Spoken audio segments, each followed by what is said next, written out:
Alex Jones, and I'm here to tell you folks, the world has fallen. The fascist globalist overlords, they're implementing the Great Reset.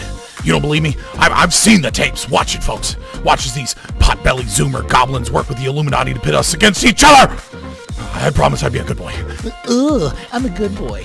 There's only one cure, folks, and that's liberty. And there's no better channel to find freedom than Fabian Liberty. Anarchy is order. Government is civil war.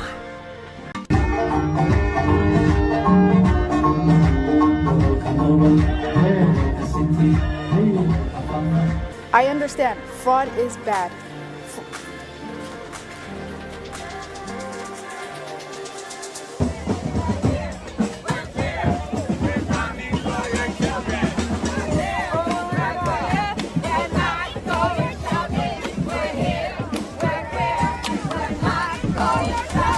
We will replace the frigidity of rugged individualism with the warmth of collectivism.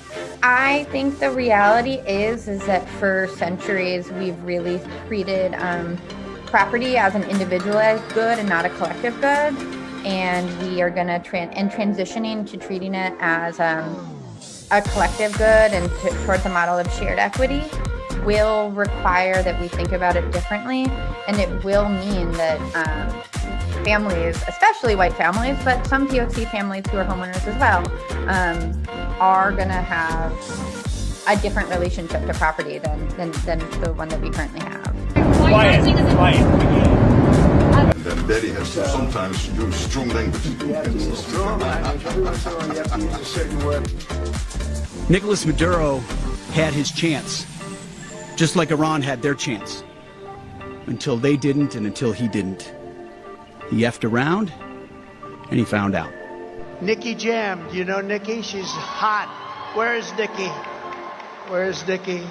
My jeans are blue. Sydney Sweeney has very jeans. White people shouldn't joke about genetic superiority. Like, that was kind of like the criticism, broadly speaking. And since you are talking about this, I just wanted to give you an opportunity to talk about that specifically. I think that when I have an issue that I want to speak about, people will hear. How many genders are there? I feel like there's two, because like transgender. No, stop. Doesn't say that on camera. Yeah, but I feel like you either switch from a boy to a girl. No, like stop. Switch back and forth. Stop. I feel like it doesn't matter. It doesn't matter. Whatever you want to be, it's fine. It's okay. Yeah, but I feel like they switch back and forth. Like, yeah, but like, it doesn't really matter. Like, there's like, you can be anything you want to be. It doesn't matter. Come on, stop. Wait, I'm sorry. Hi, Barb. Hi, Lauren. You are a Luigi supporter. I am. I have my little pin here. Okay. Explain to me, and we have wrapped up the suppression hearings. The judge said we're going to have a decision on May 18th. How are you feeling right now? I mean, after Tuesday, a little less discouraged, just because the statements were thrown out that were illegally filmed, because Pennsylvania is a two-party state versus the one-party consent law state that New York is. So that, I mean, I feel like was pretty foolish, or knowingly of the prosecution kind of breaking the law. That makes me feel a little bit better. So they're always coming up with, no, it's not the eunuchs. No, it's not concubines. No, it's not Mongolians. It's actually really complicated. No, it fucking isn't at all. Eunuchs. Running society. Concubines. Need to shut the fuck up. Mongolians. Need to be imprisoned for the most part. And we would live in paradise. Under the mandate of heaven. It's literally that simple.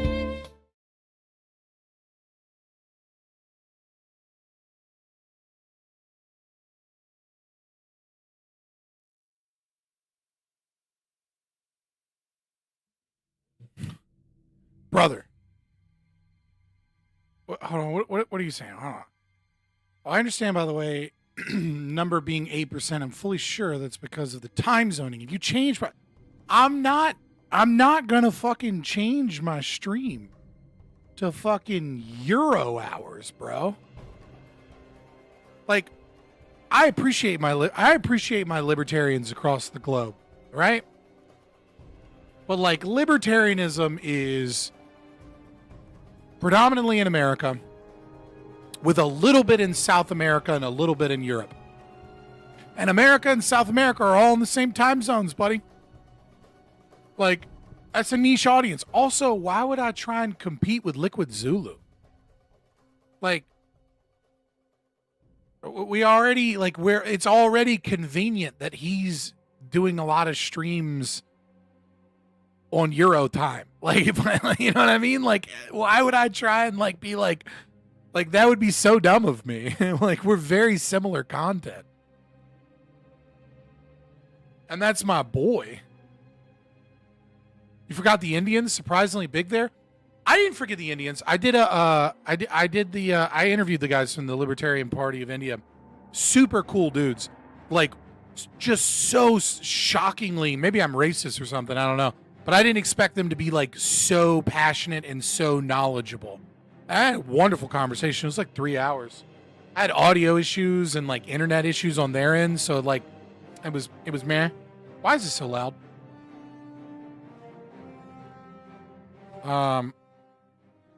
But it's also really not that surprising when, like, a fifth of the entire world lives in India. Like, what's the population? Like, what percentage of the world lives in India?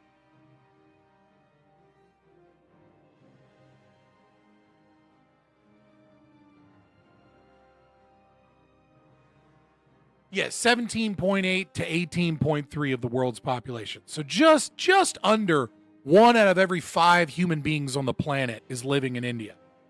So it's not that crazy that, like, if you have a niche thing that, like, it's going to be there in India. You know? And on top of that, they have, like, socialism baked into their constitution. Right? Like, they have a constitutional duty to provide welfare services and, like, preferential, not preferential hiring really, but, like, welfare services to, like, disparate communities and, like, regions that, like, suffered, etc. 24-hour stream, Scott, would be cool, but it'd screw with you mentally, bro. I did one in the early days of Twitch. I did, like, a 24-hour stream, and, like, I met, like, a really cool local dude from Kuwait doing it. And that was really cool because I met him at, like, 2 o'clock in the morning or something, or, like, 3 o'clock in the morning or something. But also, man, fuck that. That 24-hour stream was not worth it. I mean, maybe now that I have a bigger audience, it might be worth it, like, monetarily wise, to, like, do, like, a drive to get money, but it wouldn't be that helpful to me mentally. You're right. Can assure you also can find a lot of hardcore libertarians in ex-USSR countries too. You find a lot of hardcore anti-communist people. You find people that believe in limited government. You find people that are, like, at least in spirit, pro-capitalist. But I don't think you find a lot of libertarians.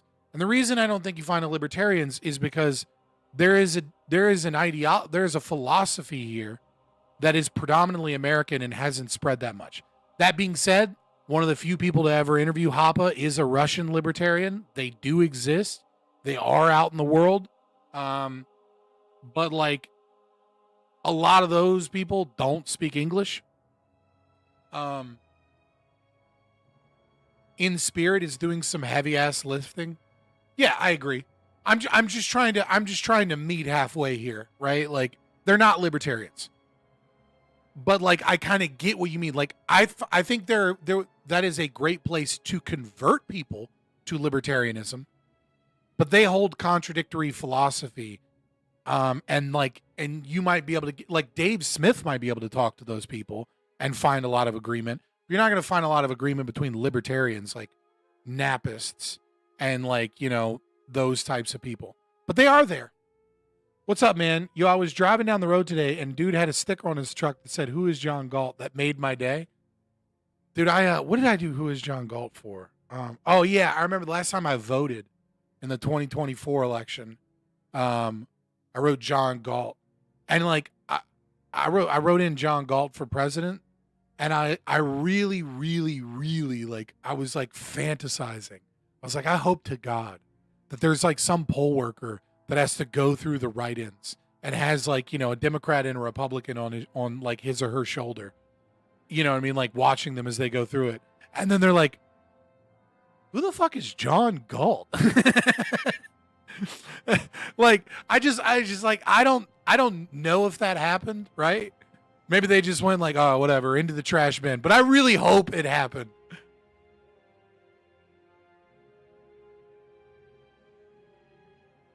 By the way, which historical and modern countries are most allied with, and close to your libertarianism? Most closely is doing a lot of heavy lifting here, right? Like, I would say America's pretty good, all other nations considered in the modern context. I'm obviously not a left-wing mutualist person, but Sharon, Mexico has probably been somewhat close, right? They're anarchists. They're a successful anarchist community. But they're not, they're anarchists by name.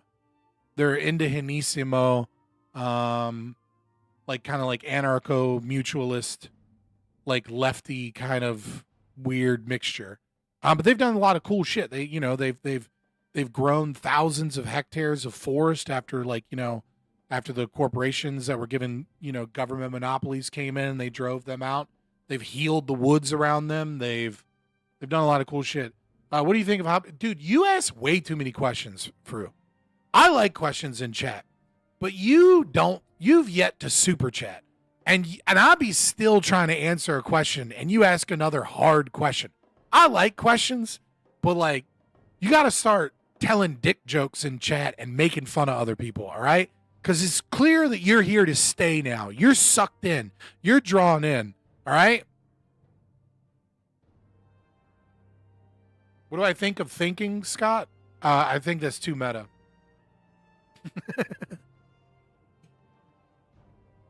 But yeah, like, so that would be one. Javier Milei is doing some good things. He's doing some bad things, but I think he's obviously doing way more good things than bad things. Like, I'm not going to support him as like a true libertarian. But I also kind of like that he's shifted a little bit in podcasts talking about being like a paleo lib, like a paleo libertarian strategy. And I'm like, I can get behind that.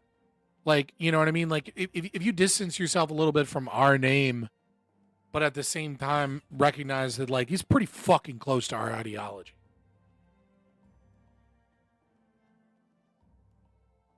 Another historical example might be Republic of Kospaya from 1440 to 1826. Voluntary society, capitalists. They had a council of elders.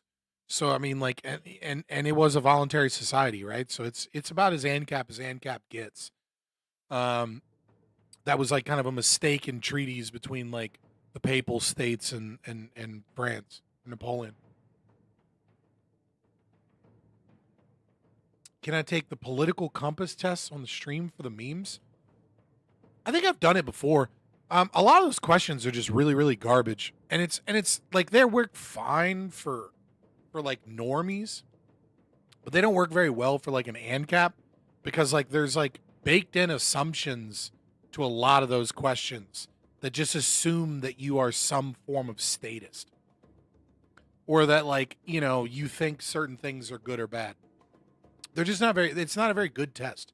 It's a pretty poor test, to be honest.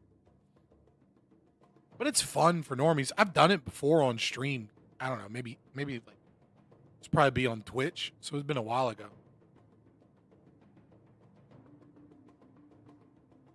But yeah, they're bad questions. I get that it's a difficult one to do. It's a difficult test to do. But it's still poorly implemented. That might also just be me being nitpicky too, though, because like I learned a lot about stuff like that in grad school and in counseling, like how to properly do tests of that nature. And so maybe I'm just being nitpicky. I'm being weird about it because it's like a very unscientific poll, or it's a very unscientific test. 99% of the online tests are incredibly shallow and holds no real info, but you can do it for the memes. Yeah, but I've done it before. Like, it's not, like maybe I'll do it again at some point. It's just I've been doing this for 3 years, Fru. You know what I mean? Like, I've done stuff like that. I heard Trump is trying to pass another socialist policy related to banning corporations from buying single homes. Yeah, he's trying to ban. I talked about it like briefly yesterday.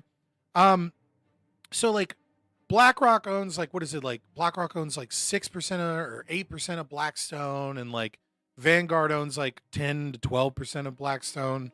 I don't know the exact percentages. It's somewhere around there. Vanguard owns a little bit more than BlackRock because since they split off, and Blackstone purchases a lot of single family homes. Like, it's like, of all of the problems with housing, this isn't one of them. Like, it feels bad because these people have a lot of money. And one of the reasons why these companies, these hedge funds, purchase single family housing, and you go, well, see, like, this is fucked up. They shouldn't be doing this. Well, it's like, because let's say you have like California regulations on like trying to fix up a house and get through inspections and all this shit. Every time there's more and more regulations, it prices out the middle class and like lower end of the wealthy that might be landlords, because like the regulatory process forces them to sit on a house for a year and spend $20,000 to $30,000, you know, up front. And so like if you're trying to be a small end real estate person and you get hit with a bunch of inspections and a bunch of red tape when you're trying to buy a fixer upper, you're going to be in a very, very dangerous situation where you borrowed money to be able to like purchase and fix up this house via mortgage, via the bank. And now you're underwater like a whole year of payments, and like you're getting, you know, and you're gaining interest on these payments, but you're not getting any rent. You're not getting any mortgage, right? Like, oh, so you're not getting any rent to put towards mortgage. And so what ends up happening is the more regulations are in housing, the more profitable it is for large corporations that have economies of scale, because they got a ton of fucking money, right? So if they invest in 1,000 fucking houses and like 15 of them get caught up in a bunch of regulatory bullshit and like fucked up inspections and shit like that, well, who fucking cares, right? Like the other 980 will pay, and then what they'll do is they'll just increase the rent of everybody by like $30, and then it'll pay it off, right? Everybody's rent goes up $50. It doesn't bother them. But the small landlord or the person that has like their grandma's house that was given to them when she died, right? Like these people get fucked. And so that's why big corporations are buying up this housing, is because regulations always favor corporations, because the corporations are the ones that petitioned for it to get it done a certain way. And then the other way is, you know, that regulations in general just tend to favor those with larger amounts of money, economies of scale, more direct access towards the lawmakers, et cetera, et cetera. And so it's like banning them with the current, without fixing all of these, you know, NIMBY laws and regulations and red tape and getting rid of tariffs and all these other problems in the housing market. All that's going to do is lower capital investment into the housing market, which is, of course, you know, you would think, oh, well, that's a good thing, because now, like, in the immediacy, it will probably have a positive effect for the average everyday American in the housing market, right? Because it's less profitable. So like there's less money in it. But the problem is that with that less profit over time means that there's less people trying to jump in to make money. And the way you make money is building more homes. So what's gonna occur is we're not gonna see an increase, we're gonna see a decrease in the rate and the growth of the supply of housing relative to the population. And then what we're gonna get is we're gonna get more expensive housing. So it's not gonna fix anything. It's like a Band-Aid for the middle class that might cause a little dip in the market for like a year or two. And it's one of those fucking reasons, if you read Hans Hermann Hoppe's Democracy, the God That Failed, it's one of those reasons why liberal democracy is so fucking shit, is presidents and politicians love a policy that looks good for a year or two, but fucks everything up over the long term. Because Trump can, you know, fight for this, institute it, watch housing prices dip by like 3 or 4% or some shit, however big of a deal it'll have, right? And then be like, yay, I fixed the housing market. And then the next president comes in and it gets way worse. And then like it doesn't fucking matter because that's a new president. Good luck. I'm watching with mononucleosis. Hey, Rudy. Dude, you got you got that kissing disease, dog. What have you been doing? What are you doing, dog? You got the kissing disease? You've been licking water fountains? What are you doing, dude? I'm happy you're watching, brother, but stay away from kissing the dirty girls. It's fucking Eastern Europeans. That's one of those Euros, Fru. Rudy's a Euro. He's one of the good ones.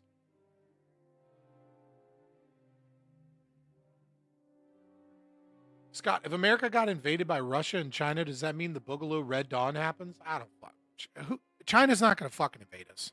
Not anytime soon, anyways. Our weapons tech and our military dwarf theirs. And, like, you know, there's just a whole bunch of reasons they wouldn't invade us in the immediacy. What they will do is keep doing this proxy bullshit with BRICS. We'll be in trade wars. We'll be in problems. You know, there was a lot of speculation about whether or not they'll invade Taiwan. I don't think they're going to invade Taiwan anytime soon. I think they realize that our military is not one to be fucked with. Maybe if we get like some weird, you know, CCP friendly fucking president in office or something, then maybe they'll invade Taiwan because they think they can get away with it and we won't go to war with them. But not while not while a wild man's in office like Trump. You and the Epstein files too? Jesus. Japanese style housing regulations? Yeah, I mean, Japanese style housing regulations are a lot better. I mean, like, but also Japan doesn't treat housing like an asset. I mean, obviously it's treated like an asset. That's wrong. Like an appreciating asset, right? Like the value of your home tends to go down over time in Japan. Right? Because it was brand new, and then the house, you know, has fucked up cabinets, isn't in style anymore, the neighborhood isn't, you know, the same as when you went there. Sometimes they go up in value because, you know, the neighborhood gets better or whatever. But you buy like a country place and then like that the population declines in that area because you're not in fucking Tokyo because Japanese people don't know how to breed, apparently. You know what I mean? And the housing costs go down and down and down. I foresee a lot of like American and British right-wing expats moving to Japan in the next few years. Because like Japan is getting pretty serious about immigration, and like it's very obvious that they have a racial motivation towards their immigration because they've realized that when you import the third world, you bring the third world into your country, right? And you have like places in Shinjuku where it's really dangerous and there's a lot of scammers, right? Like, you know, crime is starting to go up. This is mostly Vietnamese and like African crime. So like I think you're probably going to see more focus on race-based immigration into Japan because they can't figure out how to get their people to breed. Probably going to see a lot of white, you know, fucking goofy tech bros and like people that are like, you know, maybe libertarian minded or right wing or something, you know, passport bros probably going to be buying up houses in Japan soon. It just makes sense. There's a lot of dudes over here that can't get any pussy because all the girls are feminist and crazy. And, you know, and like their government, like in the UK, right? Like where they're just like, they're living in a nightmare hell where they can't post anything on Twitter without potentially going to jail. And if they have children, they have to, you know, be prepared for the fact that their daughters might get raped. And if they do anything about it, they'll be the ones in jail while the rapists walk free. It's like, you're living in the UK in that world. Why the fuck wouldn't you just bank some money, try and buy a house in Japan in the country somewhere, get decent internet, and like just hope and pray that you can learn a little bit of Japanese before you go, and you don't sound like a dumbass that sounds like an anime character, and just kind of work on it. You still might not find the wife or the girly, but at least you fucking have a decent, affordable house, and like you're somewhere cool.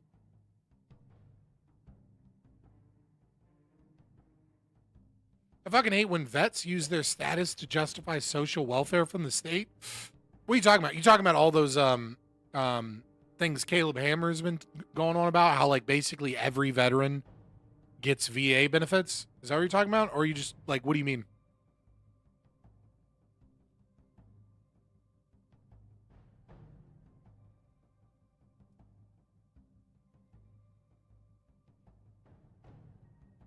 Disability for not being combat. I got a little bit of disability for not being in combat. Free college, yeah, I got free college. That's why I joined. I joined for free college. I didn't join for free healthcare. I didn't give a fuck about that, or for disability. Certainly didn't. There wasn't a thought on my mind at all. But for college, that's exactly why I signed that contract. Like, that's not free. The other two, you can definitely have an argument. There's a lot of people that scam VA disability. It's just like, it's a thing. A lot of veterans are on VA disability, mostly because their standard of living was fucked up. You know what I mean? Like, your knees are all fucked up. You get fucked up going to the military. Just from like, even if you don't go into combat and get PTSD, you get, like, your knees are not the same. I lost like half an inch of height from cartilage in my joints being in the military. Like, you don't come out of like, the military rods you hard and does a lot of dumb shit to you.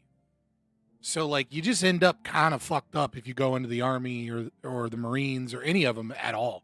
But there's definitely people that do whatever they can to scam, to, like, you know, pad their shit and make it look good and get a lot more money than what they need. But I mean, like, that's part of the contract you sign.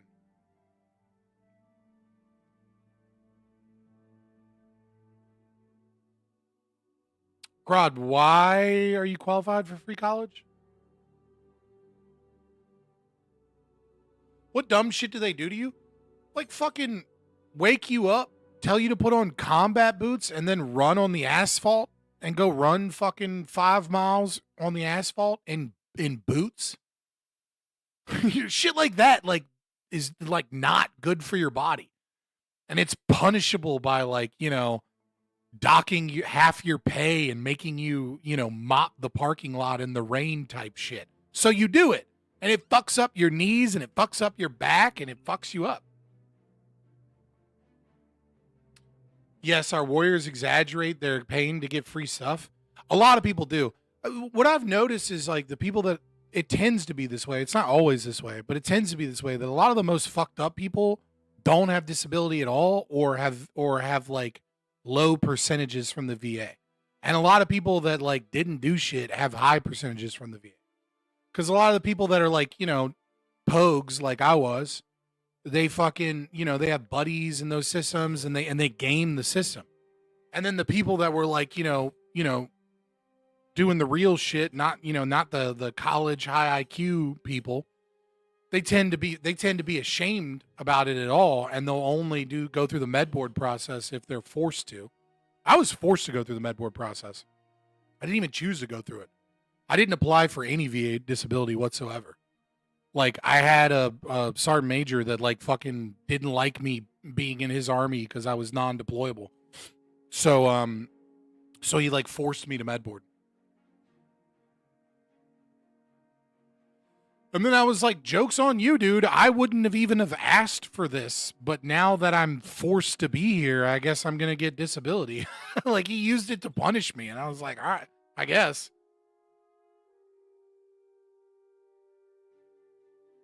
Yeah, he didn't like me because I was non-deployable, and then I broke my ankle because I broke my hip, I broke my ankle, I've, like, fucked up my right knee, I fucked up my right shoulder. Like, I fucked up all my joints because I had a joint disease when I went in and didn't know. And so a bunch of my joints got fucked up. And then I was non-deployable because they were like, hey, man, you got this fucked up, you know, connective tissue disorder. Like, you know, you're going to work in like, and they offered me, they were like, you can get out of the army or you can stay in, but you're just going to be non-deployable. And I was like, yeah, let me finish my time. Like, I don't know what to do with my life right now. I'm a young kid, like, or, you know, in hindsight, right? I'm like, I don't know what to do. Like, I don't want to get out. I joined to do my 4 years. I feel duty bound and obligated to do my 4 years, and then I'll go to college or whatever. But they offered me, they were like, you can leave now. You get GI Bill and everything. And so then I went through, and then when I broke my ankle, like, the sergeant major, like, he was like, you fat, like, he hated me for being a little bit chubby, but I always passed weighing tape. Like, I always passed tape. Like, I wasn't obese or anything, but I was a little bit bigger. And he just didn't like me because he was like, not in my army. Like, you're not, you're non-deployable. You can't even go to war. What the fuck is the point of you being here? He was a dick. And he would like show up in my barracks room and be like, where's the candy? I know you're hiding the candy. And I'm like, dude, I don't eat candy. I don't have a sweet tooth. Like, Sergeant Major, like, inspect my room. And he would inspect my room trying to catch me hoarding Twinkies somewhere. Because he just thought that's like what it was like, nah, dog, like I got fucked up joints. Like, you know, like I don't know what to tell you.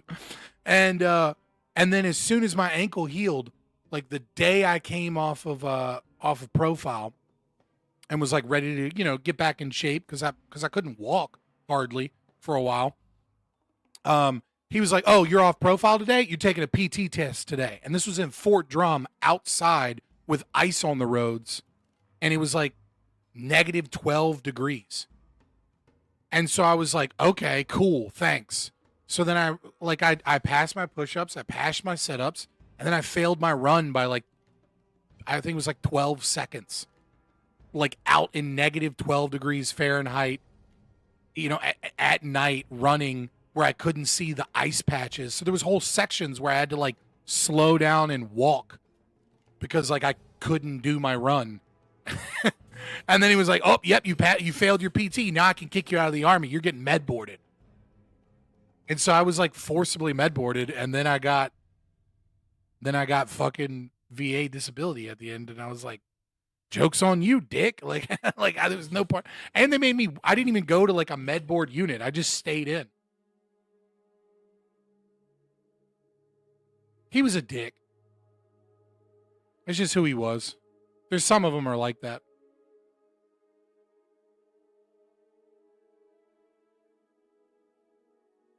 Private armies are cool because I'll be the leader.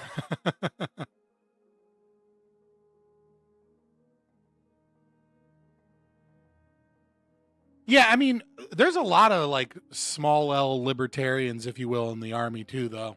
I've met a lot of them. Like Ron Paul, the one community that supported Ron Paul more than anybody was veterans and military. Right? So, I mean, like, yeah, most people are statists. Most people don't understand what socialism is. Do I still think it's okay for ICE to kill innocent people, or has your stances changed? Dude, why, like, when did you stop beating your wife? I've never said that. I get it. You guys are fucking pussies. And, you know, I get it. You're a pussy. Cool. But let me know if you ever want to be a man. You know what I mean? Like, I don't know what to tell you, man. I don't give a fuck when socialists get killed by ICE. That's what I said. I didn't say it's good that ICE does it.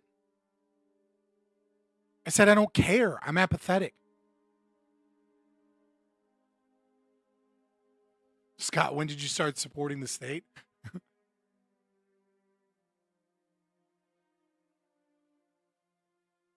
I got a free TV out of it, so W ICE? Are you saying you went looting? But yeah, no, I don't care. I don't care if some lady is protesting because, like, if she's a libertarian, then yeah, she's a martyr. I still think she's an idiot, right? But she's not a libertarian from everything that we have. And she made a bunch of dumb decisions while she has children, one of which is 6 years old. So she goes out to protest, gets in her car, tries to impede traffic, then tries to run over an ICE agent. And I'm like, yeah, like, the fuck do I care if she dies?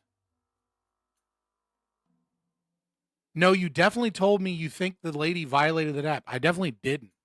Never said that. You can go through all the Twitter shit. I never said she violated the NAP. I said that she communicates her rejection of ethics. And by communicating her rejection of ethics, the NAP applies to her, but there is no such thing as aggression against one that communicates a rejection of ethics. If someone rejects the concept of the non-aggression principle, then I've already told you that they're not playing the game of ethics, and you cannot be a part of an ethical framework with them. The communication is very key. They're an outlaw. They've put themselves in a gray area. They haven't committed any act of aggression by communicating that they're going to aggress. But just the same way as when someone pulls a gun on you and says, "I might shoot you, might be your last day." What are you going to do? You feel lucky, punk? They're communicating a rejection of ethics. This idea of like, oh, well, see, actually they're coercing you it's like when you break that down, it falls apart. And the reason it falls apart is because it's subjective. There isn't a good standard of what is like, it's intersubjective, and we can get to a point where we can, kind of determine via court systems, via, jurists, whether or not intersubjectively, whether or not that was a credible threat and things of that nature.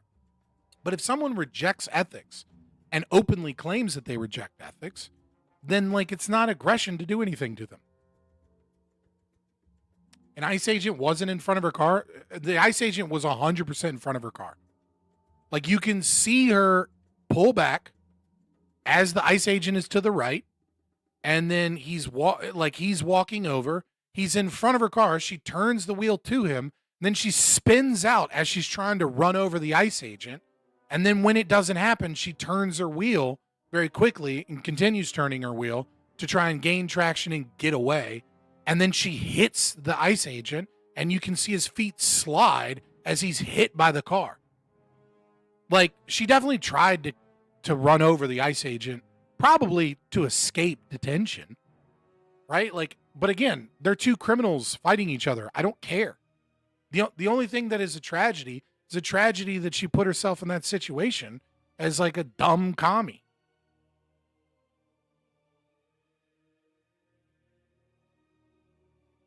You can only aggress if they violate the NAP.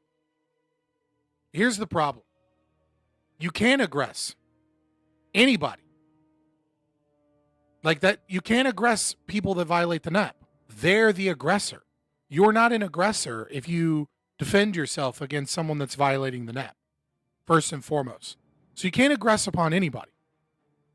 But it's not aggression to go after someone that intends harm to you and refuses to engage in, and I meant use force. Yeah, that's fine. That's fine. Fair enough. Text, sometimes you like furiously typing, you say the wrong word.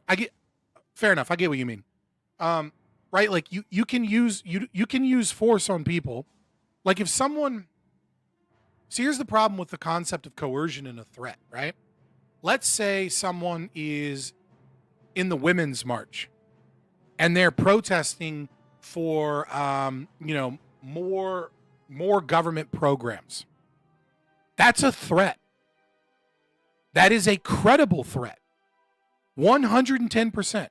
Every person that is protesting on the streets loudly claiming that they believe that socialist policies are good and that they're fighting for socialist policies and that they're using their soft power and their speech and all of this to attempt to influence governments, courts, corporations, etc.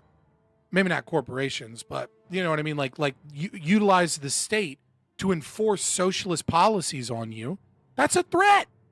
That's a threat against my person and my property. There's no difference between that person pointing a gun at me and the person going down. The only difference is the immediacy of the threat in question.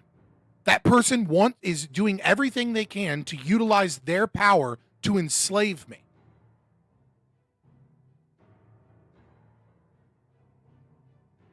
Right? Like the only difference is the person with the gun might shoot you right now. But what if I had a gun and I said, I'm going to shoot you this time next year, bitch? You're not going to have a brain because there's going to be a bullet through it next year, this date. Mark your calendar, bitch. You'd have every right to take the gun from them that they say they're going to use in a year to blow your brains out, beat the shit out of them, and then find some means of fixing or correcting this problem. This doesn't happen, LOL. I know this doesn't happen, but the point is that if it's a credible threat in a year, it's still a credible threat. If a person is willing to utilize their power to violate your rights in some capacity or to influence the state so that the state can just because they've passed it on to the state, or if someone says, I'm gonna like, see this stack of cash right here? Just know I'm on the dark web tonight. After I go to the bank, I'm putting this money in the bank. I'm going to the dark web tonight and I'm hiring an assassin to kill you, bitch. I don't want blood on my hands, but no, I'm gonna fucking kill you. You're going to be dead. Just because they are going to use their money and then give it to an assassin, like that's still obviously murder. So no, this concept of like a credible threat is too vague. It doesn't actually make sense. Like when you inspect it, it doesn't work. What works is the binary under whether or not someone believes in the NAP and communicates that they are willing to work within an ethical framework of it. Now, I'm not saying you should go out and harm everybody that is a statist. What I am saying, however, is that if you go harm a statist, it's not a violation of the NAP as far as I'm concerned. I'll die on this hill. I know it's probably more radical than most other positions, but until somebody can give me a reason why I'm wrong, this is what I believe.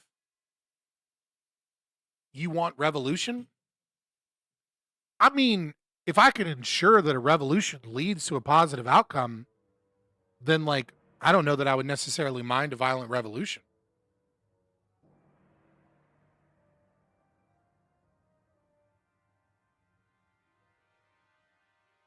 Scott, you know how frustrating it is for me that you're one of the few people I 95% plus agree with? I can only imagine how you feel. I mean, I feel like I feel like if you agree with me 95%, then you're kind of in the same boat as me.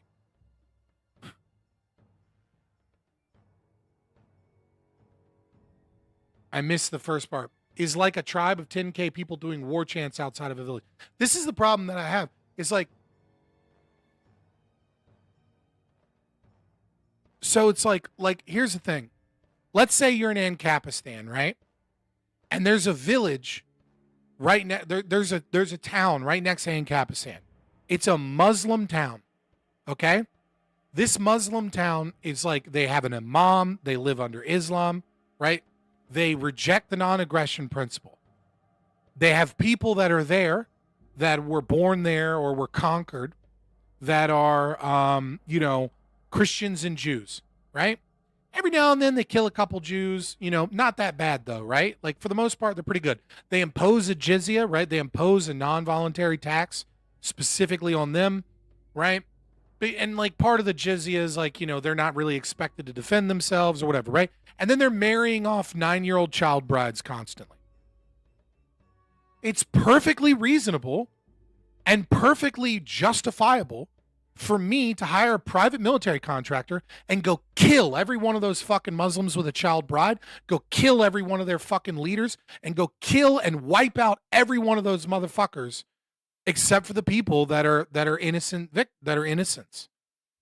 Right? These people are aggressors. So the question then becomes, what about the people that don't have a child bride currently, but simply financially support, vote for this, and communicate their desire to have 9-year-old child brides be a good thing, and they constantly communicate that white people and Christians and Jews need to be conquered and they need to have the jizya imposed upon them. Praise be to Allah. Motherfucker, that ain't an act of aggression to go take those motherfuckers out. That's a threat. It's no fucking different than the world we live in right now when people say that we need to vote for fucking Zohran Mamdani. That is the same threat.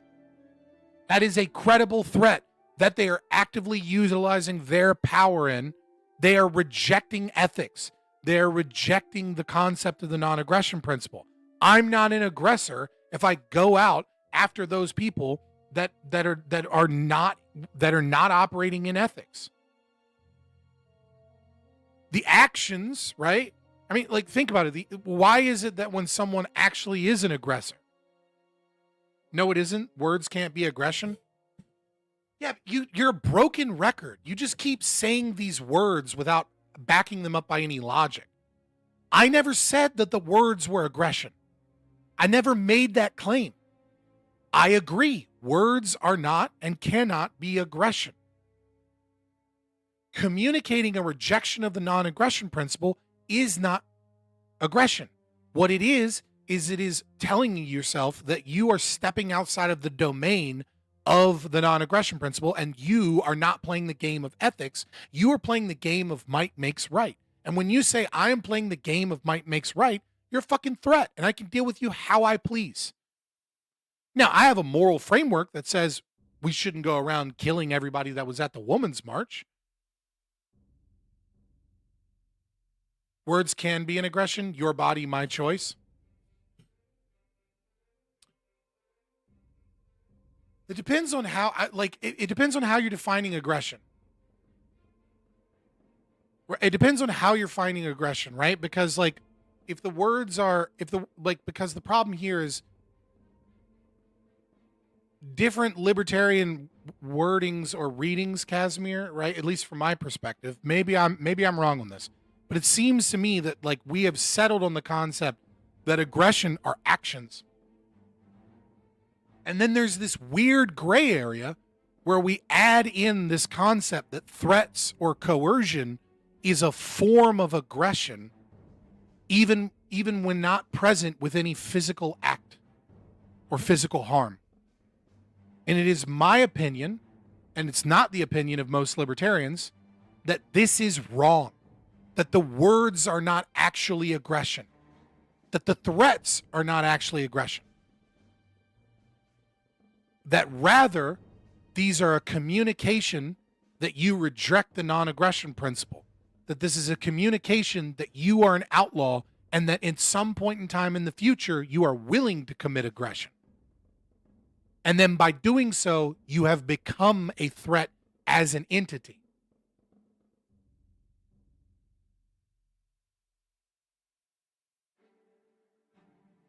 No, you're correct. I think certain thoughts are actions, and ownership is based to a degree on communication, enough for threats to be actual actions towards. Yeah, my problem with this entire discussion is that this concept of like, oh, it must be a threat, it must be coercion, is like when you start picking that apart, I can stretch all of this shit into threats. So therefore, by your guys' logic, right? The people that are against me saying that I'm wrong and that I'm bad for saying that like you lose your rights when you engage in this, by your logic, every status is an aggressor. I'm actually making the claim that is less strong by that. Because I don't think you're an aggressor by going to the Women's March. I think instead what you are communicating is your willingness to aggress, and then you're attempting to use soft, like at a certain point you cross the threshold where like, your soft power, like when you're actively voting or you're paying money for certain things that happen, then you become an aggressor. But just your speech alone without that action, I'm saying is not aggression. Rather, it is a communication of the rejection of the non-aggression principle, a rejection of ethics, and it puts you into an outlaw status. And that makes you a threat as an individual because there is a potential, all kinds of other potentials. I understand what you're saying, that there's the act of aggression and the willingness to be aggressive itself. Implicitly suspending their nap through semi-arguments ethics, basically.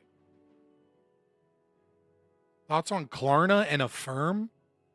I've heard those words.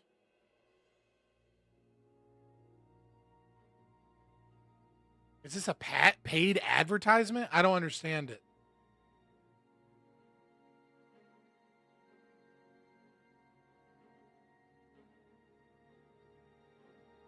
There's just like some form of financing. I don't understand. Buy now, pay later? I don't have an issue with it. I don't have an issue with debt culture, really. I have an issue with it in certain aspects, but like there's nothing wrong with someone like choosing to fucking set up a payment plan so that the universal time preference of I want the thing now can be utilized. So how does willingness to aggress become no rights? You keep saying outlaw, but you need to define what you mean by that because it doesn't sound like how I understand it. So there is an aggressor and then there is an outlaw, right? The aggressor is someone that is it's not logically possible for them to communicate their rights, right? So someone steals my TV and then I go to their house and I'm like, hey, you fucker, you stole my TV. Better give me my TV back or I'm going to beat your ass. And then they go, you can't beat my ass. I have rights. It's like, no, they're an aggressor. They cannot, that action of trying to argue for their rights is in logical contradiction with their actions, and their actions prove what it is that they actually believe historically through their, as opposed to their words, which is a lie. When actions go into words, then we assume the actions to be correct. They're not logically capable. They're stopped from arguing until they go, yeah, my bad. Here's your TV. I'm so sorry. Here's $200. Like, I fucked up. I don't know what was going on. I was like doing drugs or something. I'm going to get help, man. I'm so bad, right? That's an aggressor. An outlaw is someone that hasn't stolen the TV, but instead says, fuck your TV. I'm going to steal your TV, man. Like, you don't deserve to have a TV, you rich piece of shit. What's yours is mine, motherfucker. Or, says we need socialism now. We need to make sure every house has a TV, and the best way to do that is to take away from the rich so that they can pay their fair share. Now, they haven't aggressed. And because they haven't aggressed, if I go up to them with a gun and say, how about you change your fucking mind on that? You're not taking my fucking TV. They can then go, whoa, don't hurt me. Like, let me hear you out. They have an opportunity. They're in a gray area because they can logically argue for their rights. But in order to logically argue for their rights, they need to logically argue for their rights. And the only way to logically argue for your rights is to reject socialism, to reject might makes right. You can have disagreements about what the non-aggression principle is to a certain extent. You can have disagreements on how the non-aggression principle ought be applied in certain scenarios, etc. But you have to affirm the non-aggression principle. You have to say, oh shit, let me hear your argument. And then you explain it to them, right? To this new, you happen upon a new tribe of socialists. And then you talk to them and they go, wow, that's a really cool idea. Private property. Yeah, we kind of had some ideas about that. They can logically argue for their rights, but doing so to no longer be an outlaw status, to be able to say, I deserve rights, and thus you should not aggress upon me, means that they have to validate the non-aggression principle. I'm not saying we should go fuck those people up every time. I'm just saying when a fucking socialist is out there protesting ICE, who is a criminal gang that kidnaps people from their fucking homes and from jobs and families, and the reason she's doing that is because she wants the welfare state and she wants to bring in a bunch of third world immigrants because they have really good food and they make our lives better. And, multiculturalism is our strength. And actually, I want socialist Democrats to, forcibly bring in as much people as we can and steal all the money from the rich because, the rich don't pay their fair share in taxes. And that's why we need to fucking bring in more and more of these people and forcibly integrate and take more welfare and corrupt your dollar and create more inflation. When she's actively fighting for that and arguing that the non-aggression principle isn't viable, and that your money ought be taken from you, and that your prosperity and your children's prosperity ought be violated with these giant welfare systems, but she happens to be right that ICE shouldn't be kidnapping people. These are two socialists fighting each other. These are two people. Neither of these people are heroes. These are two people actively fighting in the domain of rights. Now, she might be an outlaw, and ICE are without a doubt criminals, right? They're criminals. They are aggressors.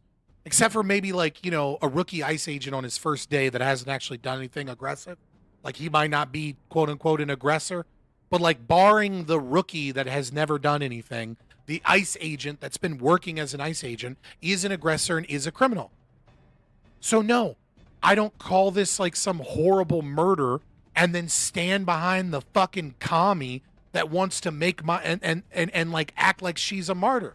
No, she's a fucking socialist that decided that she was going to play stupid games with her rivals, and her rivals had bigger guns and more power, and she fucked around and found out. Fuck her. I don't care. I don't care that she got killed. That doesn't mean I support ICE. Doesn't mean I support what they're doing. They don't have a right to do any of the shit that they're doing. But I just saw two criminals fight each other. It's of no fucking consequence to me.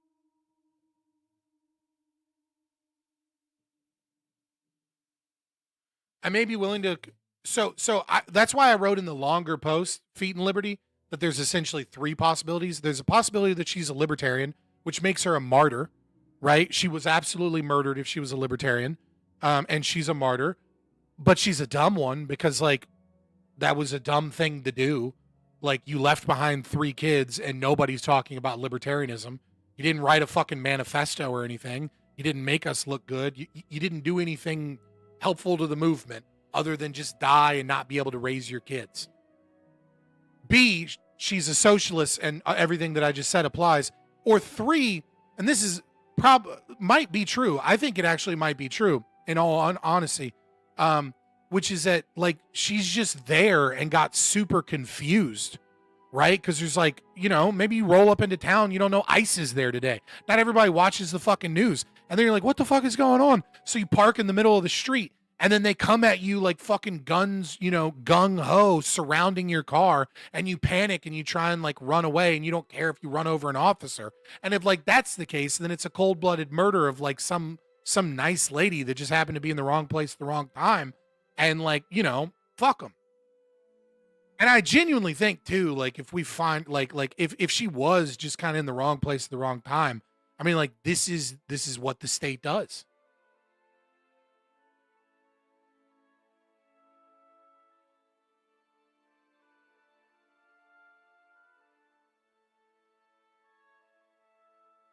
Feed Liberty, I mean, like, I can respect that opinion. I disagree with you, right? But, like, I can expect that we're both obviously Napists, right? Like, I understand that my argument that I'm putting forward is not the standard libertarian argument. I just find the standard libertarian argument on what to do with outlaws to be unconvincing and lead to legal problems upon inspection. And I think it's wrong, and I think my interpretation is correct.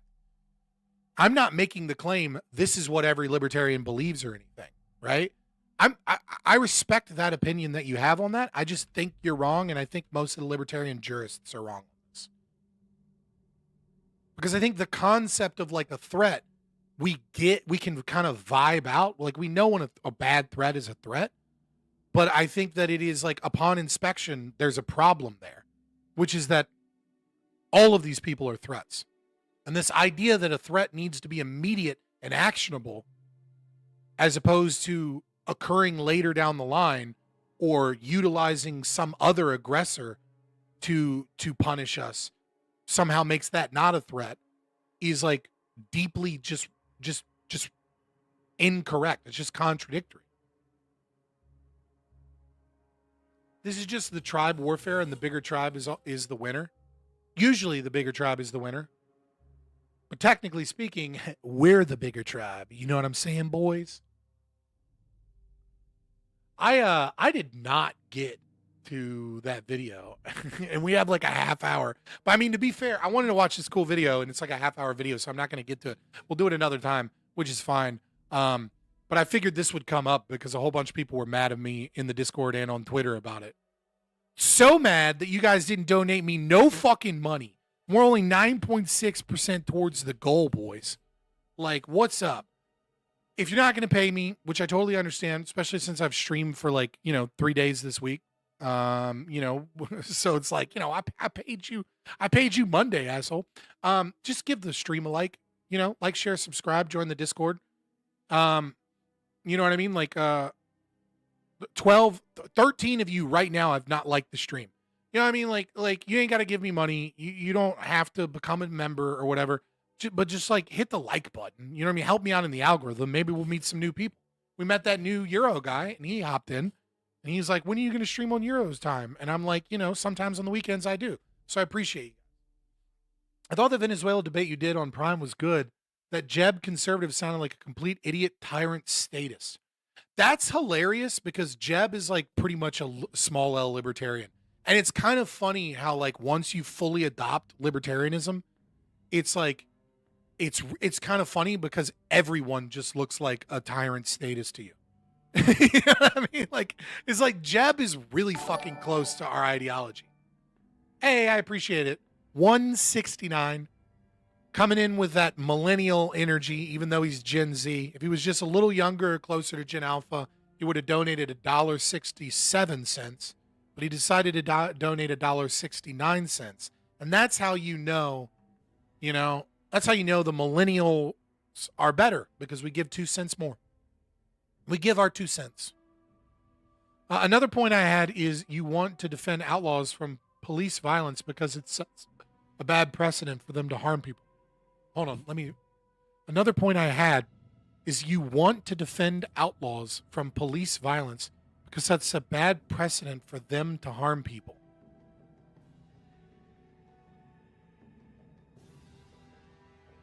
I disagree.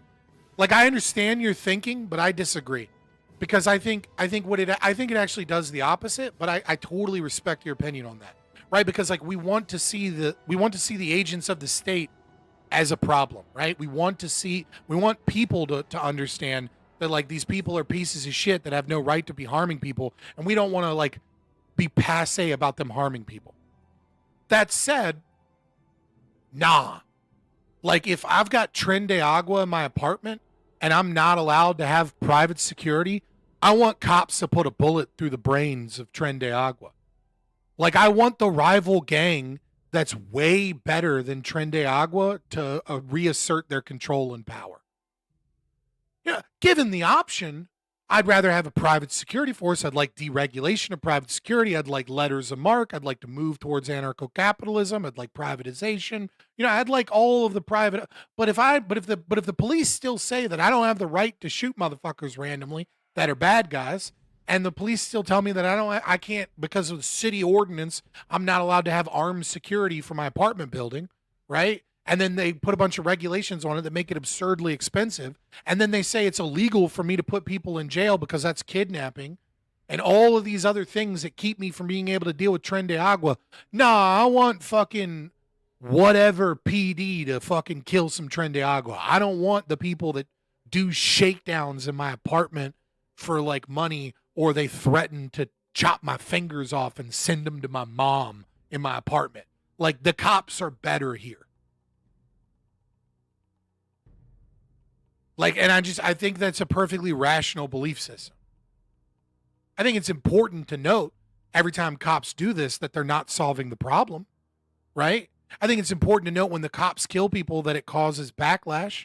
I think it's important to note that when cops, arrest some drug dealer, that there's a new drug dealer there on the corner the next day, and and important to show that like the government doesn't actually solve any of these problems. But if the government's going to cause all of these other problems by not letting me do what I need to do to protect myself, then like, yeah, I'm going to be happy if they fucking get rid of Tren de Agua.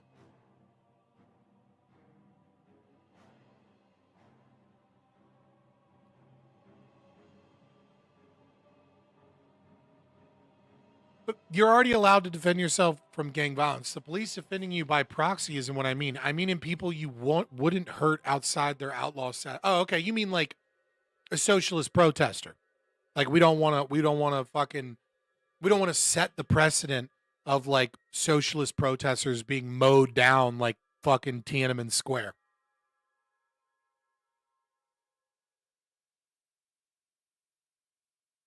Yeah, I agree with that.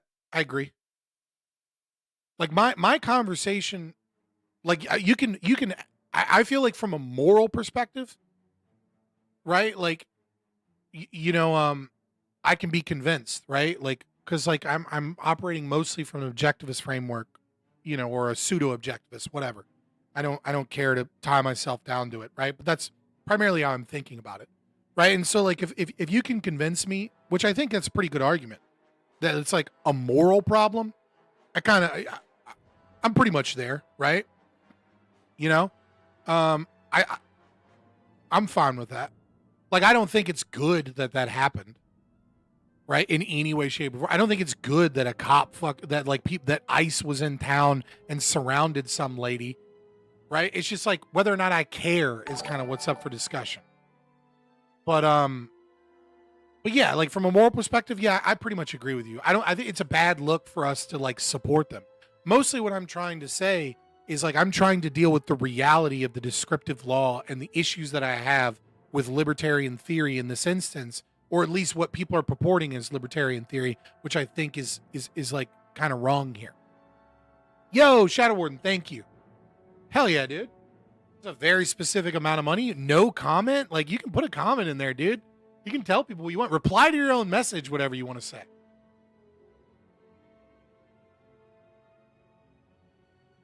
My only question is, when will the U.S. debt will ever be paid off in full so we can stop living in the socialist nightmare economy? LOL. When we've fought so many wars against BRICS that we can no longer stem the tide of maintaining the petrodollar, which will happen eventually. And then we can't export inflation to the whole world. Is like, and then the economy has to collapse because of like hyperinflation with all the money coming back and our inability to export our inflation. That's option A. Option B is, there's no easy way out of this. It's going to be painful no matter what we do. Right? Like there's not a non-painful way to get out of how much wealth has been stolen and how much inflation we've had and how much wealth is continuously being funneled to the upper class, predominantly from the middle class. And it might be a socialist revolution, right? Like, there's a lot of shit that could happen. I can't predict the future, right? Like, a K-shaped economy is fucking is fertile fucking ground for a socialist revolution.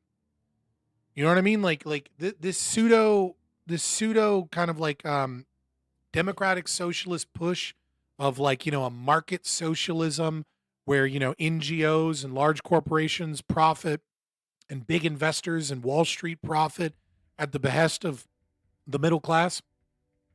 That shit can only go on for so long before people get violent. Like, history just shows this. Maybe it takes longer now because we have more amenities, but like the amenities are starting to move. You mean Nazism? Nazism, yeah, I mean it's not Nazism, right? It's like a new form of fascism. Just like Nazism is like kind of a branch off of fascism. Right, like what we are dealing with today is like is a different type of fascism. Right, it's less race based. It's less, there's less Volkism. Right, economically, it's becoming pretty close to it. Could become close enough to it. It absolutely could become close to enough to it. We got a lot of Gen Z young men that are ready for a revitalization of old school fascism. And what we'll likely get is we'll get a mixture of the two. If they gain power, right? We won't get like a full-blown Nick Fuentes style or like Hitler style fascism, right? But we'll probably get is a watered-down Nick Fuentes style fascism. If that's the route we go. The other route is, revolution. The other route is just full-blown socialism from the left. Just takes over electorally. There's a lot of possibilities of what occurs, man. I can't predict the future. Only thing I can do is kind of what Zulu calls is, preach to the remnant. Hey, get some sleep, Feet and Liberty, and make sure you follow Feet and Liberty on Twitter, right? Go on X and follow Feet and Liberty. Feet and Liberty is has a lot of cool based napist posts on Twitter. The interview happening. In like 21 minutes. He had his kids this weekend or today or something and had to like drop them off. So he had to like push it back to, he's Central from what I understand. So he had to push it back to like 8:30 Central, which is 9:30 our time. But I did put it in the self-promotion. I did put that it was going to be okay. I didn't. I just said I was starting stream a little late tonight at 8 p.m. I have no idea how this is going to go. This is going to be a chaotic and weird one because I'm getting interviewed by a guy who mostly does content for veterans, maybe very Republican focused politically, about, just talking about veterans and military and stuff. And so I have no idea how this is going to go because I'm a pogue and I'm going to shit on the military to a certain degree. as an ANCAP. So like, I don't know, maybe his audience will think it's cool or interesting. Maybe we'll get a lot of hate watchers. Maybe he thinks it's cool and interesting. He reached out to me and I was like, fuck it, I'll do it. This should be fun, you know? So this is going to be an interesting one. I don't know. Maybe it'll be awkward the whole time, but if it gets awkward, we'll just have fun with it, you know? So basically a bunch of crazy right-wing white supremacy trash neo-Nazis. I can see them falling pretty quickly, but won't last until there's a power vacuum switch to grow worse. Well, see, like, that's the problem, is that, like, what I see that could be a means of getting to power is, like, something like the Trump-Vance populism mixed with what we have on like, the Groyper side, right? Like, I could see like a populist, fascistic, right-wing government that is just like, we're about common sense solutions, like, you know, banning BlackRock and Blackstone and Vanguard from, you know, investing in single family housing, and, you know, we're going to pay for in vitro stuff. And then having like a, you know, like a race-based immigration policy where it's like, you know, if you're from Europe, you're a refugee from the horrors of socialism. But if you're from the third world country, like, we're not going to take you anymore, right? And like extreme welfare reform, but maintaining all of the welfare systems so that they just go to the good white families and things like that. Like, I could see like a combination of that. And then we're going to get increased regulation in the market. We're going to get more wealth redistribution, but it's going to be towards the things that the right wingers think are good.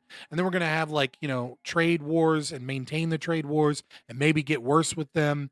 You know, we're going to be bombastic on South America. So like, I could see like a Republican Party that takes like maybe 10 or 15% of the ideas of the Groypers. And then that becomes like the standard Republican Party, more socialist, more economically, you know, regulation and things like that. You know, and more welfare policies, but targeted towards nativism. And things like that. And then like strict immigration policies. That seems to be like kind of where we're happening. What is this homosexuality?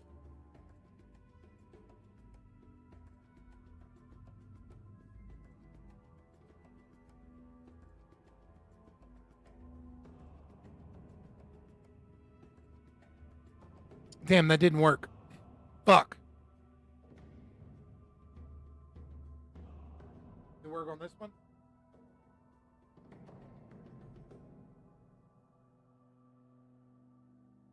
So my message to the haters out there is no one cares, no one's listening.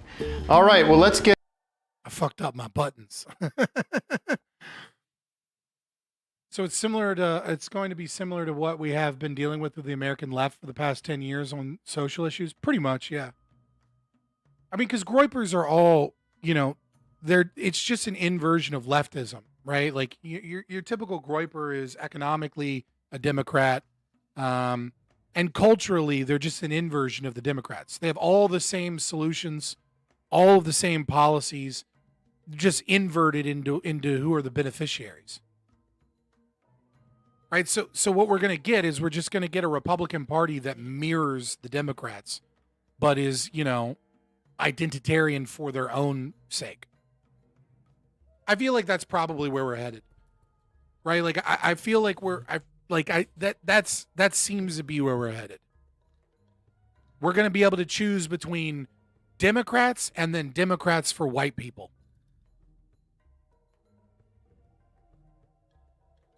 And that's going to suck. And you're going to have to be like, well, at least the Democrats for white people don't want to like punish me for being white, so I guess I'll vote for them, right? And like that's going to be like, that's why I think that would honestly, like, putting on my evil status hat, I think that would work. You know what I mean? Like, because like if you're forced to choose between Democrats that hate you because you're white and Democrats that hate everybody else, who are you going to choose? I mean, you're in the voting booth right now, right? You have to vote for Kamala Harris, right? Or you have to vote for white blonde Kamala Harris that basically wants all the same policies, but instead of saying that we're going to have, like she still wants rent control, she still wants all these things, but she's like, but we're going to get rid of a bunch of the brown immigrants. Oh, and by the way, we're not going to put in policies that are specifically designed to make it to where you can't get business loans, white people. And we're going to put in policy. We're going to get rid of the policies that say that, that teach your children in schools that they need to be ashamed for being white. And you're a white person with a white family. Which lever are you going to pull? I mean, like, the right answer in that is probably like, okay, these both are a distinction without a difference. I'll just write in some shit. But like at the end of the day, like you have one that's going to punish you, and then the other one that's going to punish other people. How deep does your suicidal empathy go that you're going to vote for the person that's going to punish other people? You're not going to play the game, but a lot of people are going to play that game. You get a full-blown Nick Fuentes, people are just going to vote for Democrats. Because at least they're not like crazy, rabid racists with retarded policies.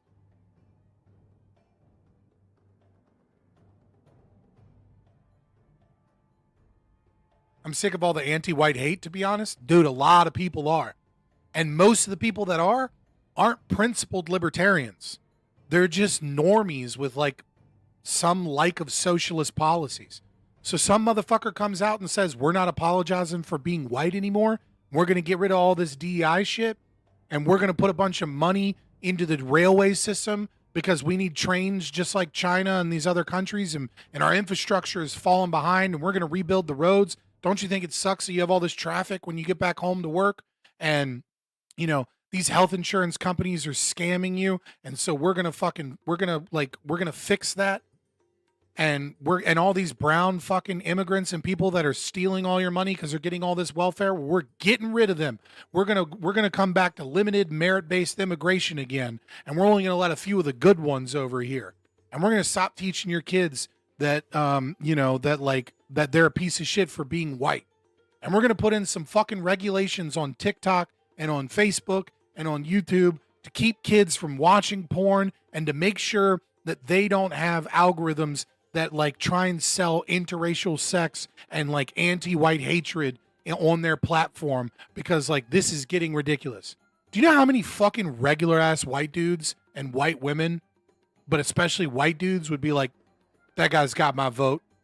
How much am I allowed to donate to his political campaign? Only $1,200? All right, I guess here's a check for $1,199. That's the terrifying reality, dude. People don't give a fuck about socialism and capitalism. They just care about the name of capitalism. They don't give a fuck about freedom when they feel like the other side is using the government against them.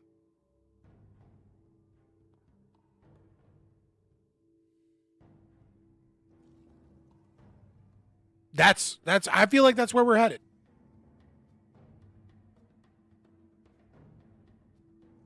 That's my best guess. You know what I mean? Like there's a lot of other things that could happen in between, man. Like a lot of wars could happen, culture shifts. I mean, like fucking, like who can predict what goes viral tomorrow?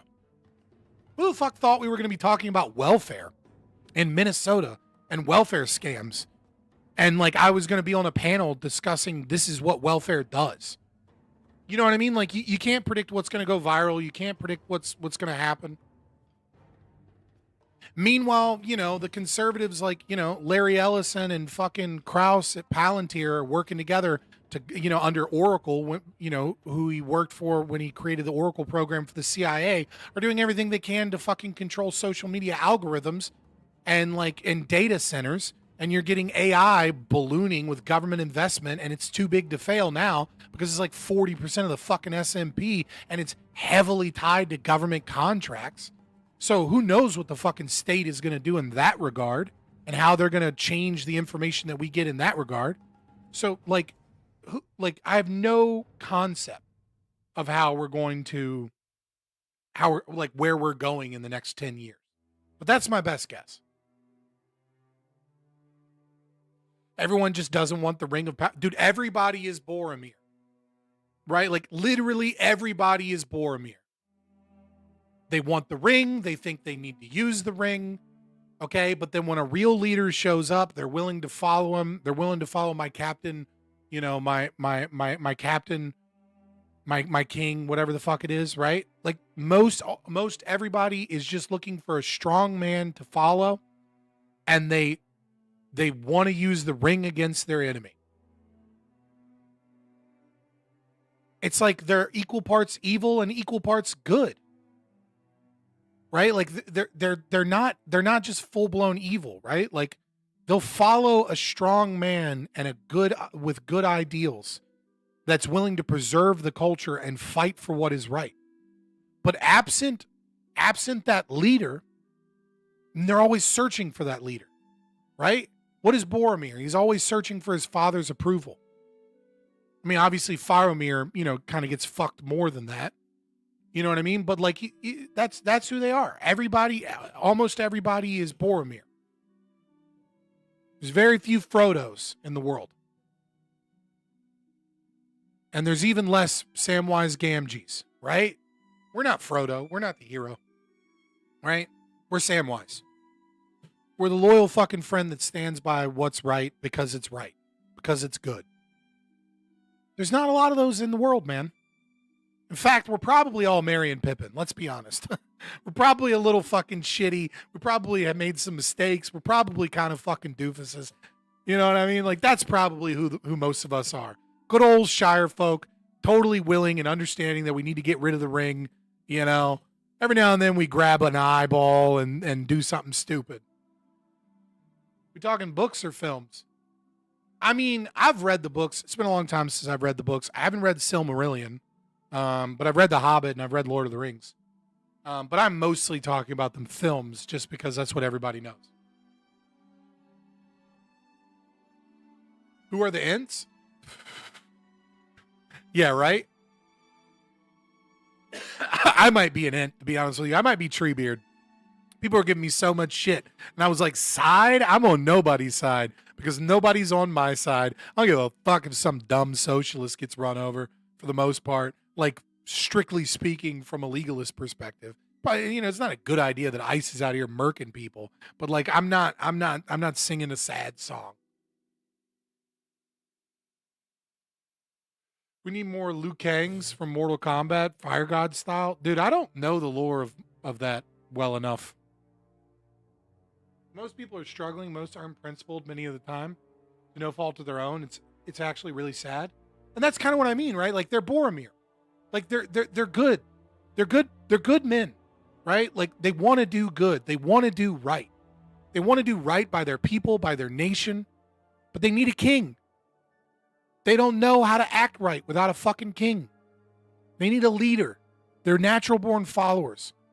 And when temptation and power comes before them, the only thing, their natural base instinct is to use that power against the enemy. And to selfishly, or maybe not selfishly, but to foolishly believe that they won't be corrupted because they don't know what else to do. Boromir doesn't want the fucking ring because he craves power deeply in his heart. He wants the ring because his people are dying. Because there are fucking orcs invading. Right? And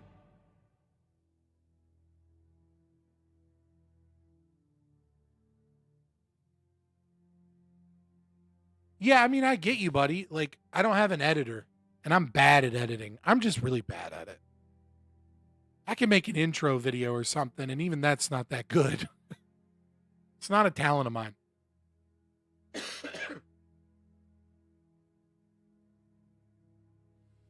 If I get enough money from you guys, and I get, you know, and I get famous enough to where I can hire an editor, I'll definitely start doing content like that again. Started a whole thing on Lord of the Rings. Yeah, Lord of the Rings is kind of a big part of Western culture, right? It's a relevant thing.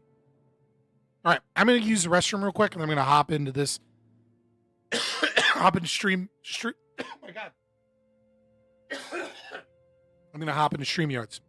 So I'll be right back, boys. Where the fuck is that button?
All right, boys, let's get this show on the road.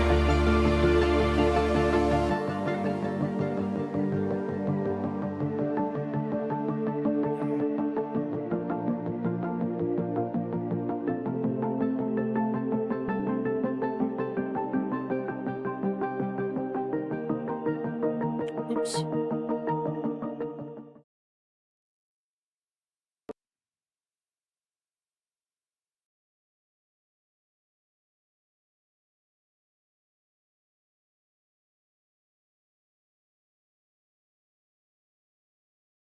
Bro, why? Testing, testing.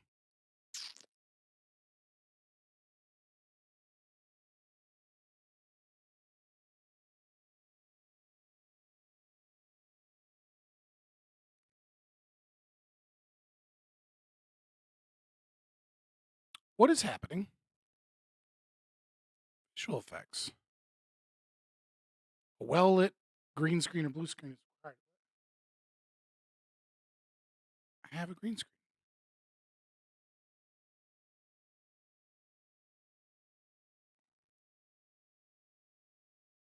Weird. Is this like a fucking...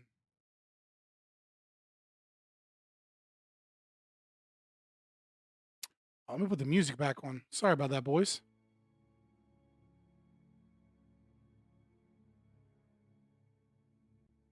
There we go. All right. Oh, it's this shit again with the two streams. Why is this the new standard? Like, I hate this.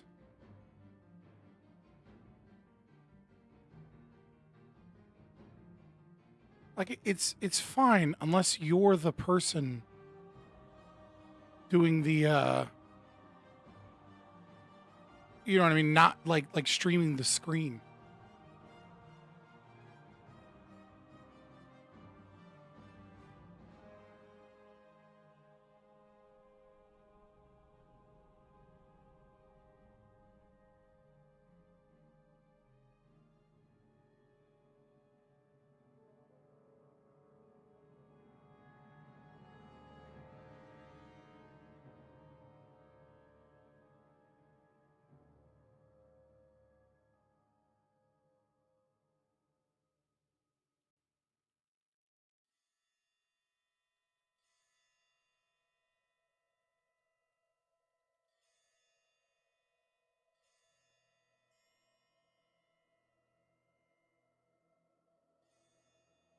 All right, new poll in chat.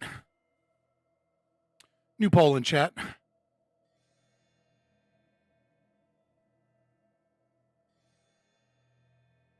do you guys think? I didn't check because I just like bounced around past live streams.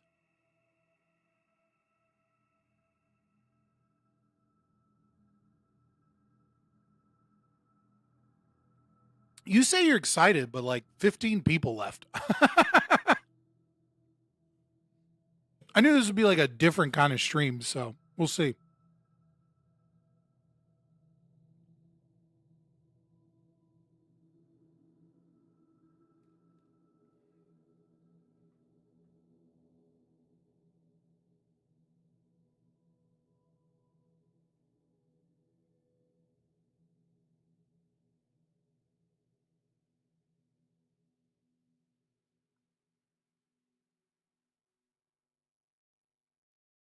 What in the early YouTube royalty-free music is this?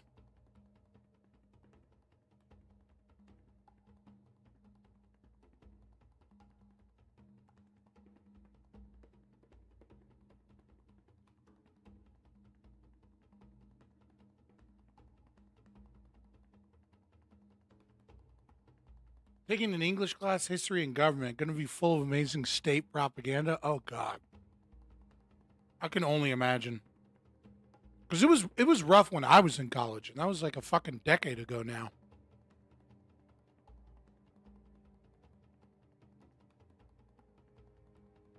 To be fair, though, I probably get it just as bad as you because I took sociology as a minor and psychology as a major with a religious studies minor.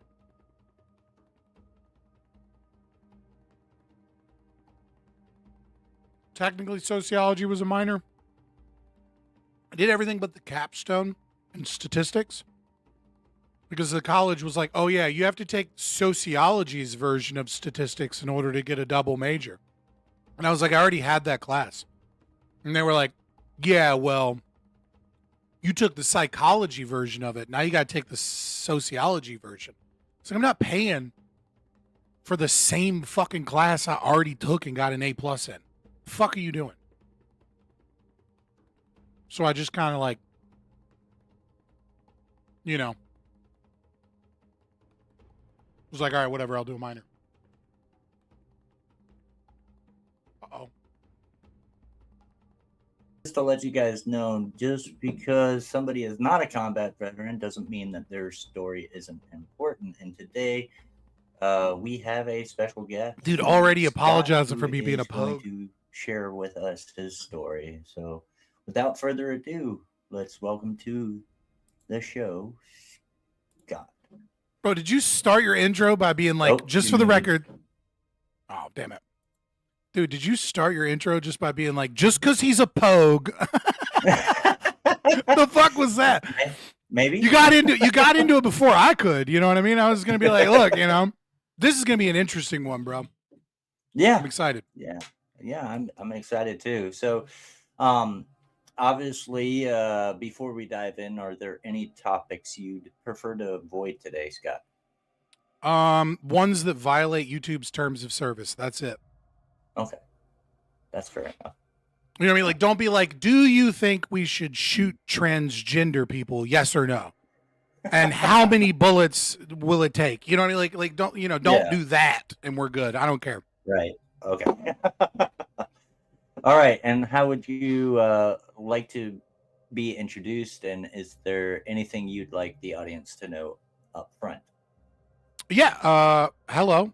My name is Scott, Fabian Liberty. You can find me by just looking up Fabian Liberty on YouTube or just Google it or whatever. Or find it on X, Twitter, Zitter. You know, I am you reached out for this and I was just like, that could be fun. That could be interesting. I think it might be a fun talk just because I am, I became a libertarian and then an anarcho-capitalist through the military, like while I was in the military. So I might be one of the few people to come on here that is not only a pogue, but also like, yeah, don't join the military, guys. It's a bad deal. Don't do that. This is bad. Like, I don't support the state. So I think it should be an interesting take. Maybe you'll get some hate watchers and that'll be fun. Who knows what'll happen, but, I'm happy to get into it. And, and if you want to learn about libertarianism, specifically deep cut stuff like anarcho-capitalism, hardcore, libertarianism, if you will. Oh, what's up, guys? I had no idea there was a crossover with our audience. Then come follow me and it should be fun.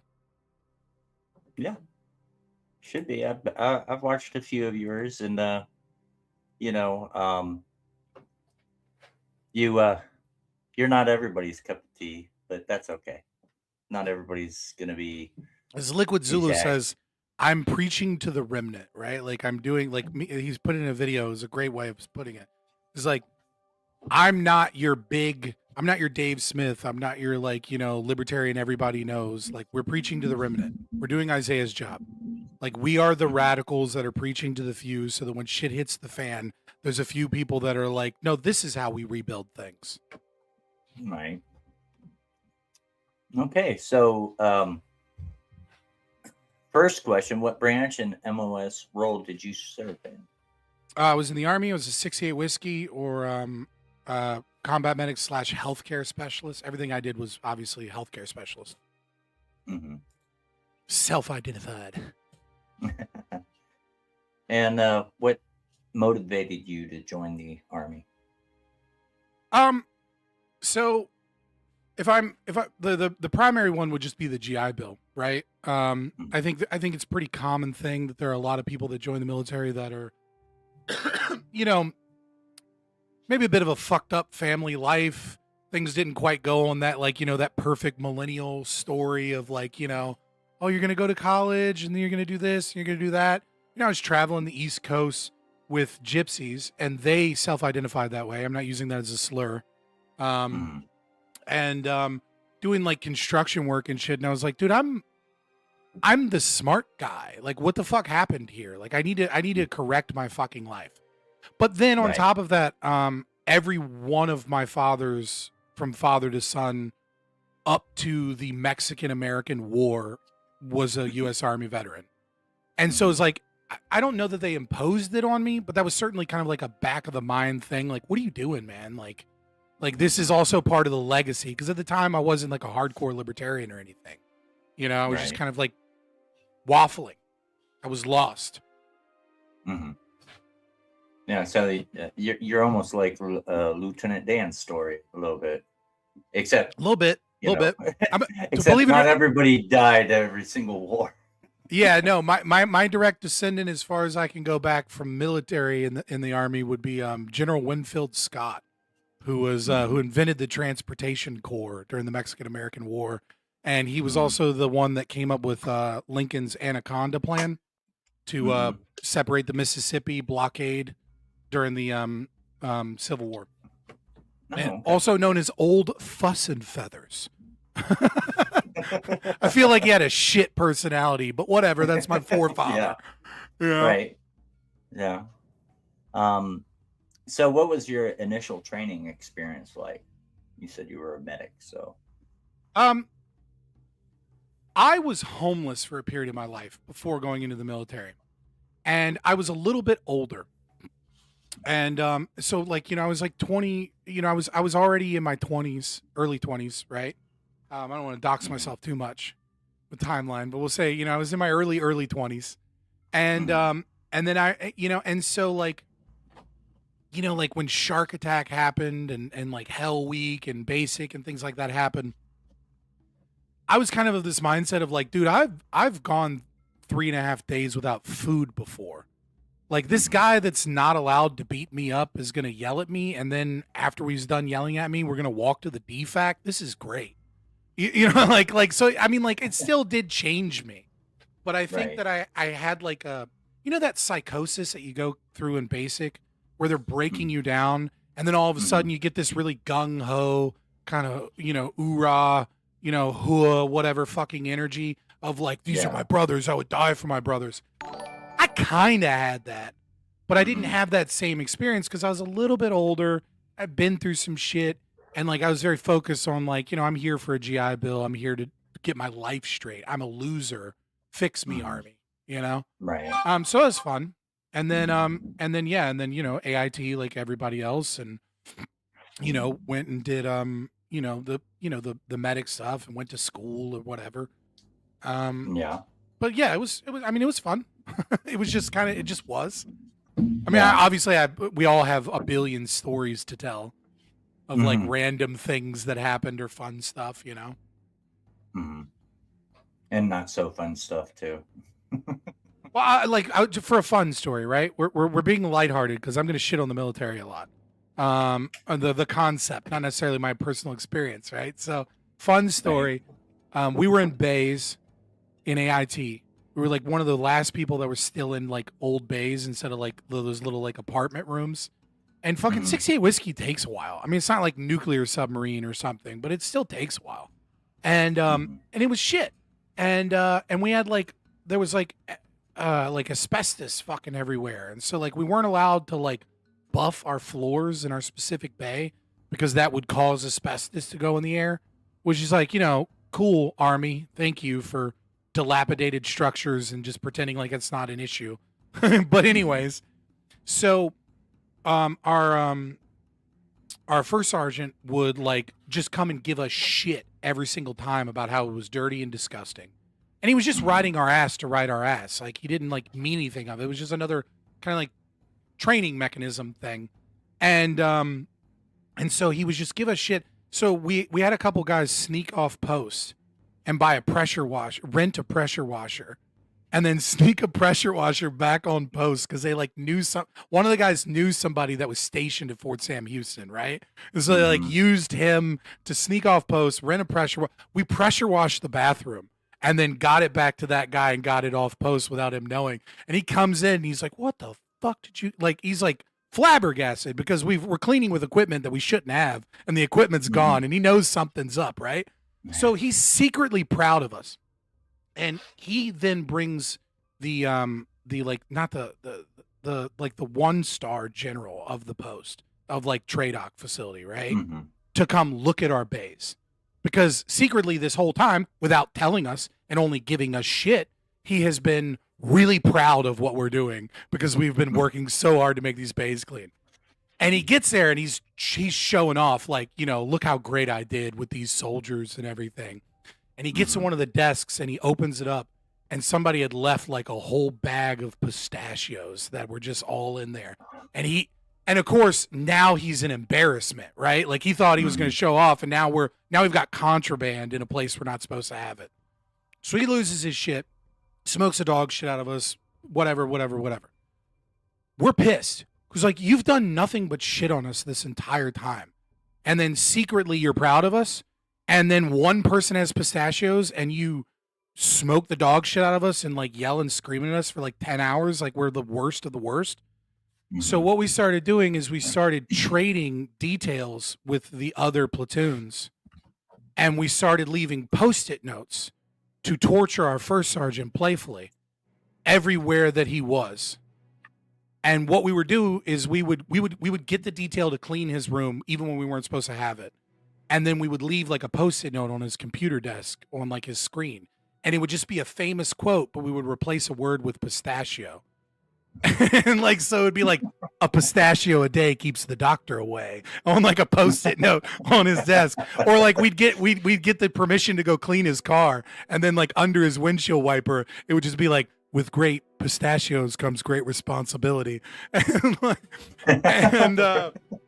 And he kept smoking us, but at that point it was like that mentality where you were just playful. Like there's something that you can't explain to people that weren't in the military where you could get yelled and screamed at and forced to do workouts, but you're laughing and smiling the whole time.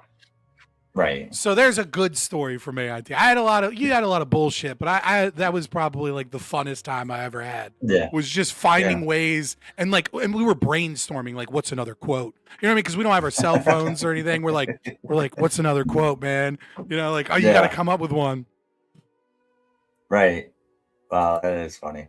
I didn't have anything like that happen, but I did have my senior drill sergeant tell one of the privates one time he saw a squirrel near his car and he was like, hey, tell that squirrel to get away. And the private just went running after the squirrel and it was the funniest thing I've ever seen. You know, stupid stuff like that. But, you know, we were all very, you know, adapt to entertaining ourselves. What was your MOS? I was 74 Delta Chemical Operations Specialist. Oh, okay. I was the NBC guy. Yeah. All right. Cool. So smart and get to have fun. Right. It's one of the few ones. One of the few ones where you get to do cool shit and it's a bunch of smart people. I'm kind of jealous. Medic was kind of like that. There's a lot of smart people in the medics, and then like every now and then you get to do cool shit. I never got to do anything too cool. Right. Yeah. So, did you have any preconceived expectations that changed once you were in?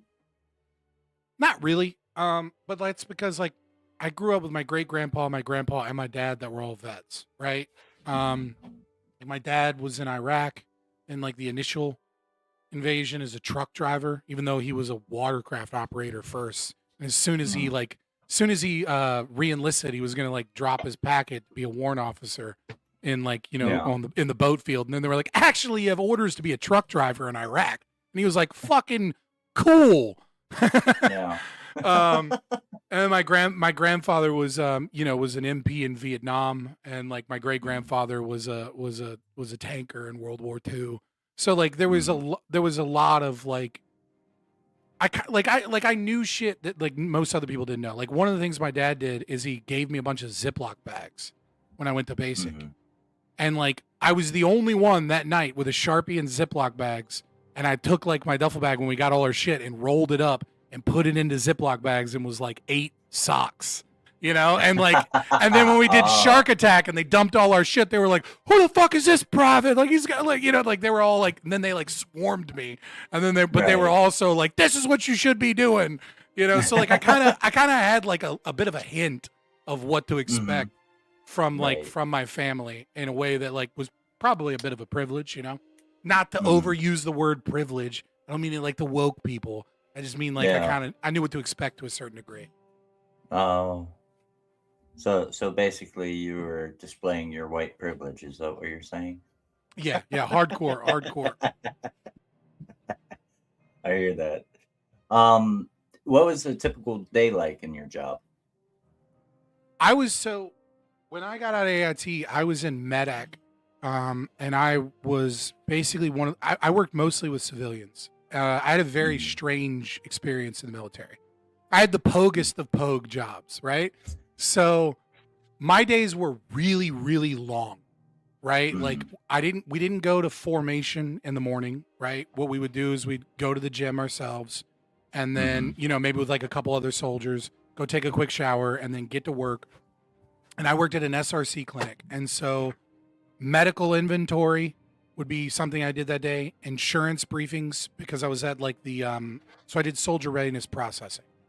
And so, I mean, it was like, I would have to do spreadsheets to fucking figure out, you know, whether or not the civilian nurses were up to date on like their vaccination, you know, medical, you know, like continuing education credits and things like that.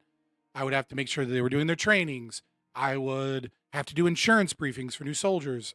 We would have like blood drives. So there would be a lot of like, you know, when people need to get their HIV, like when you pop up red on med pros, right? So like I would do vaccinations, pull titers for people to see if they needed their shots.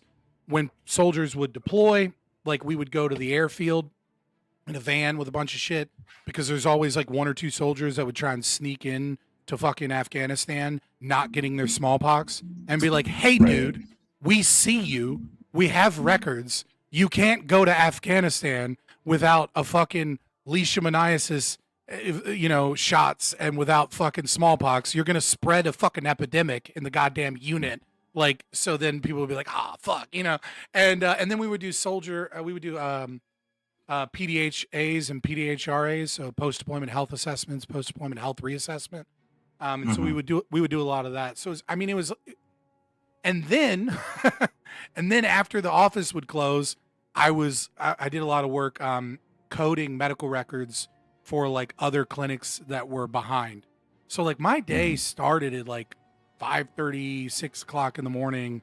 I didn't get home, or I didn't get to the barracks until like, you know, 2100 a lot of times.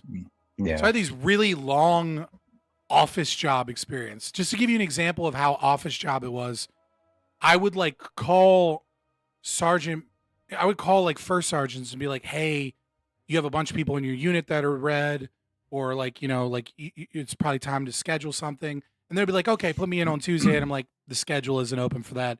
You know, you're behind." He's like, "Well, I'm red on stuff." And I'm like, "Well, you're gonna have to wait a month. I don't know what to tell you." And then they'd be like, "Let me talk to your next in chain of command." And I'll be like, "Well, Staff Sergeant's out, so my next in chain of command is Lieutenant Colonel. You want to talk to Lieutenant Colonel about this?" And they'd be like, "What the fuck? No." Like, just put me on the schedule for that. It was like, whose chain of command is like one NCO and then a Lieutenant Colonel, right? Like, it was a very weird position where like people would like flex on me. I'd be like, "I'll go get the Lieutenant Colonel if you really want." And then like then it was a completely different reaction from like first sergeants that are used to just shitting on a specialist and then being like, "What the fuck?" Like, yeah. So it was a very like office medical job and a lot of work in that domain.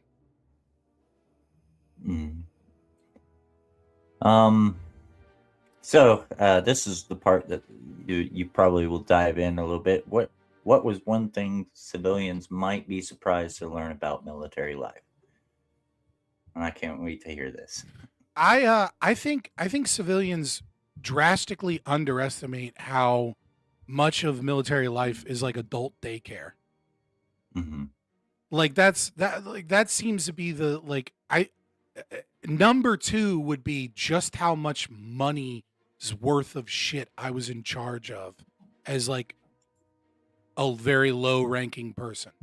Right. So like number one, it's like there's a lot of micromanagement and bureaucracy, and like all of your life is controlled by like some 25-year-old that has no idea what the fuck they're doing. Right. Is like in charge of everything. And then the second is like, you know, like it's like, dude, you don't understand. Like, well, not you personally, but I'll tell people like, you don't understand. Like, I was in charge of like fucking $2 million worth of equipment. Like I was, you know what I mean? People are like, fucking what? And I'm like, that's not that crazy in the Army. Like that's pretty normal that like a low ranking person is signed for like a lot of money's worth of stuff, you know? So yeah, I you know, like I don't think that would be my personal, those would be like the two things that I think civilians would be shocked to know. I don't have like I don't have the deployment or the, you know, the combat unit kind of experience in that regard, right? And I think also that's probably another thing is like the conception of the soldier is like a frontline soldier or like someone that goes and fights in war and constantly going to the gun range and training. And it's like they don't realize that like, well, no, mostly what those dudes are doing is like fixing things that aren't really that broken in the motor pool or doing a lot of cleaning. And then like, they also don't know just how much support soldiers exist, which I don't think most of them should exist. Even if I'm like supporting the military, I feel like you could get rid of like 70% of soldiers and just make them civilian jobs. There's a lot of shit that it's like, why do we have a quartermaster? Why do we have HR fucking soldiers? Like what? Why do soldiers need HR? Like what? Like why do soldiers need like a sharp representative to talk about sexual assault response and prevention and shit? Like there's so many things where I'm just like, dude, a civilian could be doing this. Like there's no reason for soldiers. It's like why are you training these people in basic training and making sure they qualify at the range, you know, a minimum of like once every 6 months, and doing field training exercises and AIT and all this shit when you just hire a civilian? This feels like a waste of money. So I think people would be surprised to know that there's like Dentac exists, that there's a whole sector of soldiers that are dentists and dental technicians. And it's like, why? Right. Yeah. That is true. And you were talking about the $1 million worth of equipment. If you showed somebody a picture of the equipment we used, they would be like, there's no way that cost $1 million. Oh God. Yeah. And the weird thing is too, like all of the, like you look at the Chinooks, the Blackhawks, the Apaches, all that was made by the lowest bidder. So you're like kind of, don't I know when it? You're in those, you're like, this is made by the lowest bidder. Okay, but let's be honest, right? Like that is a common joke you would hear all the time from the military and from people, right? Oh, this is made by the lowest bidder. But it's like, no, it's a socialist monopoly, right? Like it's not like there's a free market of open bid contracts. There's a person that's a civilian that sits at a fucking desk somewhere, and their job is to pick between 3 companies that are licensed to make whatever this fucking thing is, right? Like it's the lowest bidder, sure, out of the 3 companies that are allowed to bid. Like it's not, you know what I mean? It's like, and then they change interchangeably every couple years on who makes the O-rings on this fucking thing that get bought, right? Like it's like, so I mean, like it's the illusion of like a market economy, but it's a deeply socialist monopolistic thing, which drives up the cost, right? As a matter of fact, and makes things way more expensive than they need to be. But also it's like, they're deeply regulated. Like they're not really the lowest bidder per se. Like that's kind of right. I feel like I'm not trying to be a dick towards you or anything. It's just like, I feel like most people don't, especially soldiers, don't understand how that process actually works. Because in reality, it's just a bunch of cherry picked companies and defense contractors. Yeah. I missed Yeah. that one. What did he say about the lithium battery? Was billed for $100? Flashlight build. Yeah.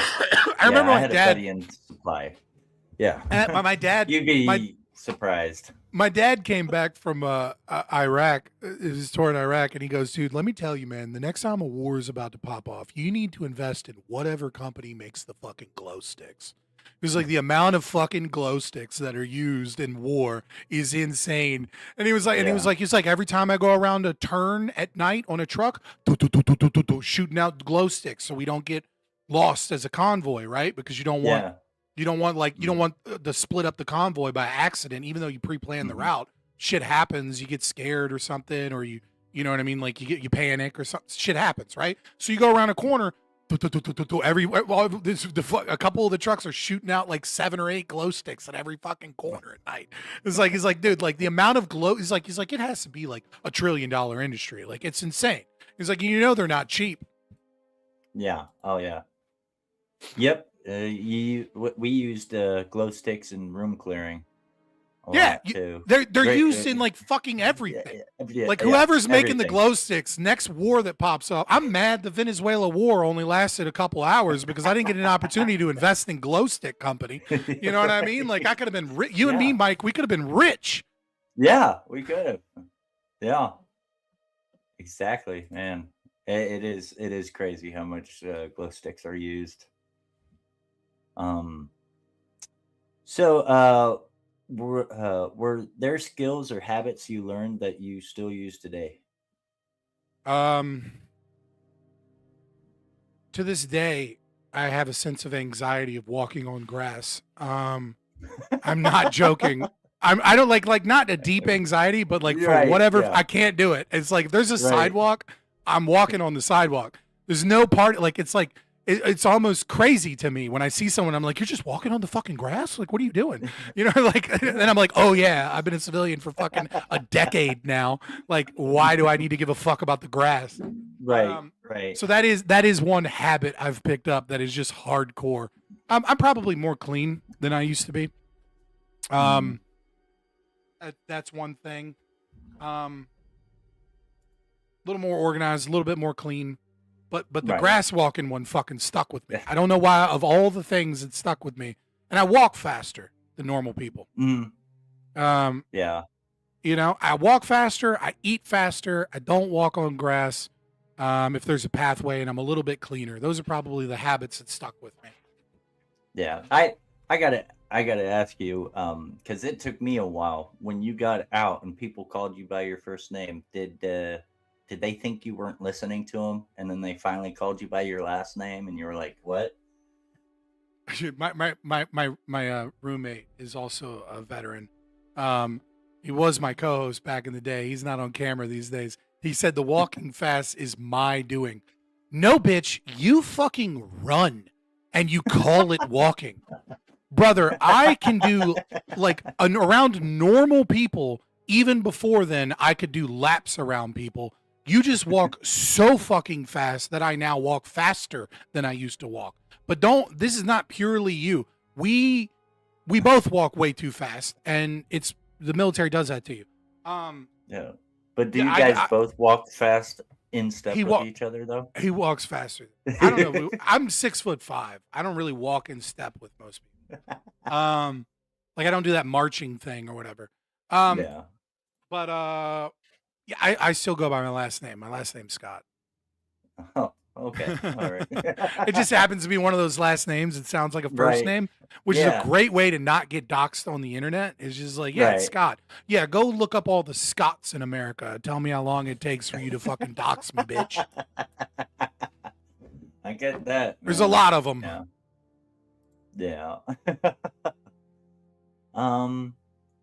What's something the military taught you that you couldn't have learned anywhere else? I don't think there's anything the military taught me that I couldn't have learned anything else. I mean, maybe some obscure thing that I can't think of right now. But I mean, like, I feel like there's no hidden knowledge in the military that is inaccessible. I mean, like maybe if you worked in military intelligence or something, there would be, you know what I mean, something you could have learned because civilians are not privy to it. But I would say, no, I don't think there's anything that I could have learned the discipline. I could have learned how to be clean. I could have learned how to, medical knowledge. I could have learned all that outside. Right. You know what I mean? Like, I didn't have the type of, I think I think the inefficiencies of government is something I might have taken a lot longer for me to learn outside of it. I mean, the military definitely drove me towards libertarianism. And I think a lot of veterans are fairly, they're not libertarian as I would define it, right? Which is anarchist. But I think a lot of, like when we looked at Ron Paul's, bid for presidential campaign, the number one supporter demographic group that supported Ron Paul was the military. There was no other racial, ethnic, age, socioeconomic status category that was as high as was the military. And I think it's probably because a lot of people that work in the military are like, yeah, man, we need less government. Like we need less of this shit. We need, you know what I mean? Like we need somebody to come in that isn't just going to create a bunch of programs because this doesn't work. And then also some of the anti-interventionism thing, right? Because I think, there's plenty of young Iowa corn-fed boys that go into the military and then I think get disillusioned with what occurs because their vision of war and their vision of the military and their vision of like what we're doing, you know what I mean? Like this, that kind of idea that in the beginning of the Iraq war, right? Of like, we're fighting for the hearts and minds of the Iraqi people. And then you go there and then you're like, oh no, we're just like another group. We're just a competing group to fuck these people's lives up. Right? Like we're better than the Taliban. Sure. But like, come on. And I think if you have a fantasy that like can like really, so I think being in government, seeing how dumb some of that shit is, seeing how inefficient it is, and then having more of a firsthand experience of the military, certainly brings a lot of people towards that perspective. And while I didn't go into combat and I didn't have that experience per se, I certainly had a lot of experiences about the inefficiencies of government and the stupidity of things. And it was like, oh yeah, man, this shit only works because they have an unlimited amount of money. Like they constantly bitch about budget cuts, but at the end of the day, if they need more money, they'll just tax more money. It's like, this is not a well-oiled machine. Sometimes it'll impress you, right? Sometimes you'll just be like, how the fuck did they get all this together? And then, and like sometimes it's impressive through practice.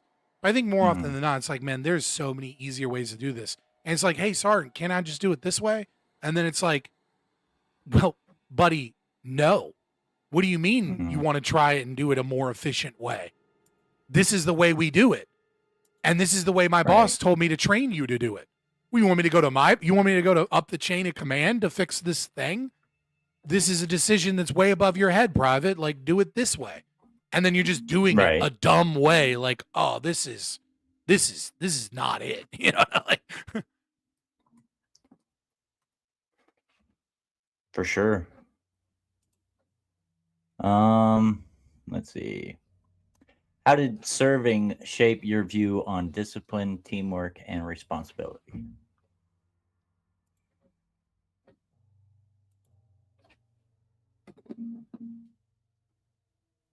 Even if it was negative. Yeah, well, no, I'm trying to think about it. I think from a discipline perspective, it was certainly positive. I do think that the military taught me a sense of discipline, a sense of because you have this. I think civilians that live in a cushy existence like we do here in America, they have a world philosophy built around willpower. They have and motivation even more so. Right? Like their concept of accomplishing goals is based around a psychological, whimsical feeling of like, how do I motivate myself? How do I make myself feel better about this task I need to do?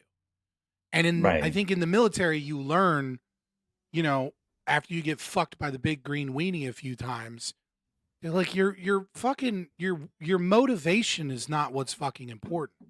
What's important is that there's a fucking mission to do, so you do it. And you have to learn to quiet that fucking, I'm bored, I don't want to do this, you know what I mean? You don't, you don't try and find motivation to do the task. You find the willpower and the discipline to complete the task. And I think the world that we live in is like a padded room sometimes here in like the first world. And so that is something that I think the military kind of forces upon you, for better or worse. And I think for me, it was better.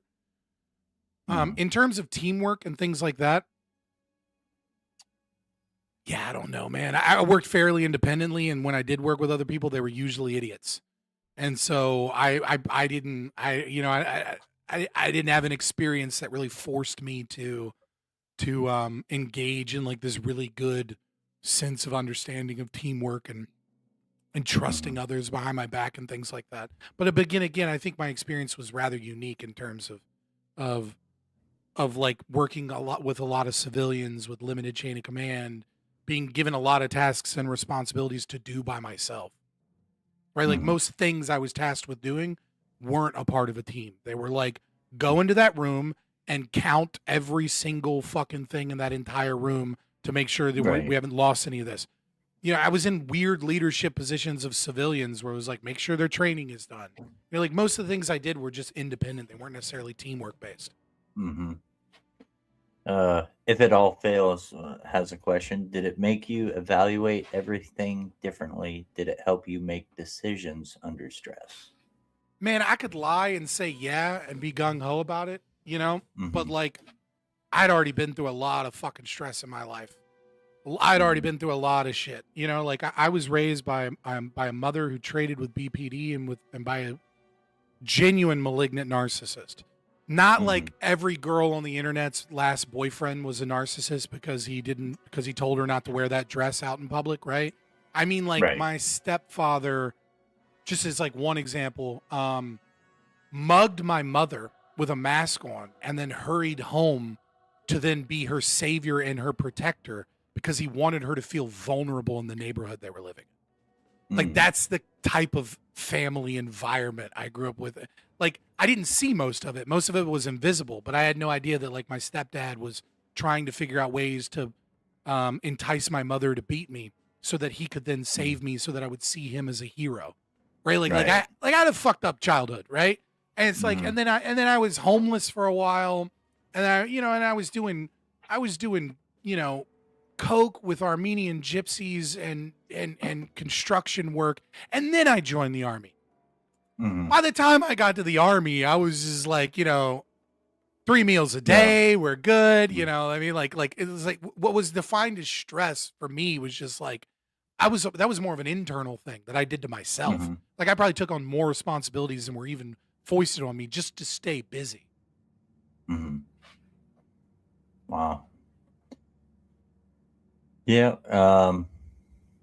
Another one. I just hot potatoed you with my trauma, and you're like, all right, next question.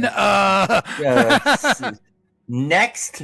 We're having fun. We're having a good time. No, we are. It's very good. What leadership qualities did you admire most in others? I had a lieutenant colonel that was in charge of me. And when I met him, he was a major, and he introduced me. He introduced himself to me by telling me, "I'm going to be Surgeon General one day." And I was like, you know, in my head, I'm like, "All right, dude," you know what I mean? This guy graduated high school at like 15. He was in his late 20s. He was like 28, and he was already an OBGYN, as well as someone with a PhD in environmental science. He was married, he had a kid, and he was a major on his way to be promoted to a lieutenant colonel. And like, for me personally, as somebody, like I said, I kind of like had this internal thing of like, I got to do more. Him doing so much, like every day, like I told you I would leave, like I would leave well after dark, right? You know what I mean? Like I'm leaving at like 8 or 9 o'clock. You know, 2100, you know, and it'd be like, see you tomorrow, sir. Oh, yep, see ya. You know, like it was like he was just a workhorse. It was probably super unhealthy, to be honest. But but nevertheless, like I was inspired by some of the people that were incredibly hardworking, right? Mhm. Like, because like at the end of the day, you can be a dumbass, you can be super smart, you can be, when you have competency and work ethic, I feel like those things really inspired me. And I saw that to a degree, maybe an unhealthy amount, like I said, but nevertheless, to a degree in the military in some people that you don't see anywhere else. Maybe CEOs of companies that are like trying to like, become the Fortune 500 companies, those dudes that work like 90 hours a week. But like in the day-to-day world, you just don't see people work like that. Mm-hmm. Yeah. I don't, you don't see a lot of people work like that, probably a good example of somebody that I would say works that hard was probably like Ben Carson, Mm-hmm. I had a lot of disagreements, other- but yeah, he was a fucking, Yeah. I mean, went from fucking Detroit ghetto to fucking Yeah. brain surgeon inventing brain surgeries to, to working in charge of HUD. You know what I mean? Like that's Yeah. a crazy Yeah. fucking life. And also Yeah. somehow still believing that the pyramids were definitely grain silos because God or something. You know what I mean? Like fucking he had some whacked out shit, but he spent his time working. He didn't spend his time being normal, You're gonna have some holdovers from your life. You're gonna believe some weird shit when you're just on the grind the entire time. Oh yeah. Yeah. Yeah, For sure, man. So, from your perspective, what was the toughest part of service? Was it physical, mental, or emotional? I'm not very good at conforming. Mm-hmm. I'm an anarchist now. You know what I mean? Like I feel like you probably could have guessed that about my personality just from that. I struggled to like keep my mouth shut and do what I'm supposed to do when I know that something's wrong. Mm-hmm. That was the biggest struggle for me. It was very difficult. Like when someone was like, whatever it may be, tasks you to do this thing and there's a chain of command and it's like, I know that what you're telling me to do is not the way to do this. Or like, I know that like, and just being like, Roger, Sergeant, heard, understood, acknowledged, Yeah. and like, I'd let some of that attitude slip a little bit without actually letting it slip, Yeah. I don't know that I was a very good soldier, to be honest, but nevertheless, I struggled. I was never like an angry person, right? Like I was never a problem in that way, but I definitely struggled with doing things wrong because I was told to do them wrong. That would just that would ruin my whole fucking day. It's like, dude, what the fuck? I know a better way to do this. Or we're not supposed to do it this way. Or like, you know what I mean? Like, all right, whatever. Literally the manual says not to do that, but I've been ordered to do that, even though the fucking manual right here says do not turn this on its side. Cool. You're ordering me to do this, Sergeant? Mm-hmm. Correct? Okay. All right. You're ordering me to do that. Got it. Right. Yeah. So So because in my head I'm like, because when this gets fucked up, this is your fault, not mine. You know what I mean? So how many times did somebody tell you to do something the wrong way and you said yes and then waited until they turned around and then did it the right way? Fucking with it when it was expensive medical equipment or something like that, every time. Mm-hmm. When it was just like some other shit, like whatever, I'll do it your way. You know what I mean? Like fine. But if I knew that something might break or something, I was like, oh, you're not paid to think, soldier. Right. Yeah. But the problem is that I'm thinking, and I can't cut that off. Oh, it was frustrating. Yeah. So the military is definitely hard for anybody that has common sense. I'm just saying. It can be difficult. Yeah. I think of it, towards the end, you learn like to be a little blasé. You learn that it's just not your responsibility, and I think you learn actually to extrapolate that like this is just how this machine works, and it's like you can't have everybody thinking for themselves because most people are idiots, and so if every idiot is thinking for themselves, the machine doesn't work. You know what I mean? Right. And so it's like even though you're wrong, the policies and procedures and the structure is right more often than it's wrong. And so you just kind of go with it. And then I think you learn to let go a little bit. But I think that's really just the Army beating you down to the fact that it's super hierarchical and dumb sometimes. Right. Yeah, like we used to joke around and say, if the Army really wanted your opinion, they would have issued you one. Right. I played Same that thing game. with a wife. I played that. I played that with game. a wife. I played that game with a car. They were like, "Private, you need a car." The whole time I was in, I was like, you give me a car." Yeah. And it was like you bitch about every fucking soldier going out and financing a car at like fucking 21% interest, and now you're mad at me that I don't have a car? No. Give me a car. I'll sign for a government vehicle. I'll sign the paperwork for one. And then eventually they did. They broke because they got sick of picking me up and shit. And there was like, a lot of people were mad. That was like, I'm not getting a fucking car. Like, it's not happening. I'm waiting until I get out. Like that shit is. I'm saving money. Like, and they would get so mad, and it was so stupid because they would get so mad about soldiers buying cars at high interest rates. And then at the same time, they were always mad at me for not having a car. And they're like, you can get one on the lemon lot. And I'm like, I'm not buying. I'm in Fort Drum, New York. I'm not buying something that has been dogged on fucking sandy, salty snow for fucking a year. No. Right. Not happening. Yeah. And it's definitely by design too. Never buy any car or anything like that around a military base ever. Yeah. I mean, I don't believe in the concept of predatory loaning. I think it's a bullshit commie talking point, right? How is a loan that you sign predatory? That being said, there are a lot of 18 and 19-year-olds that are fucking idiots that go and buy shit. And and it's mostly because they think that they're an adult now and I'm a soldier, I'm an adult or whatever. And they don't do their due diligence and they get raked through the fucking coals. But you know what? The rest of us get cheaper cars because some soldiers are idiots and they make their money there. Right. So, yeah, very true. Yeah, and I was one of those victims too. My dad. I was like, when I got to Fort Hood, I was like, I really need a car. Well, you don't want to be walking near Fort Hood. Yeah, you know what I mean? Like that's not that was for your safety. You know what I mean? Like you know what I mean? Like Fort Hood's a bad spot to be alone at night with no car. Just throwing that out there.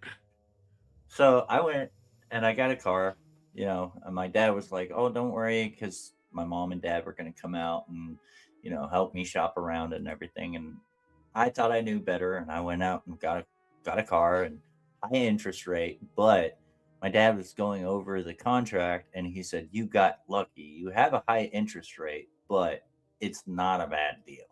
Not a bad deal. You could have done worse." So yeah.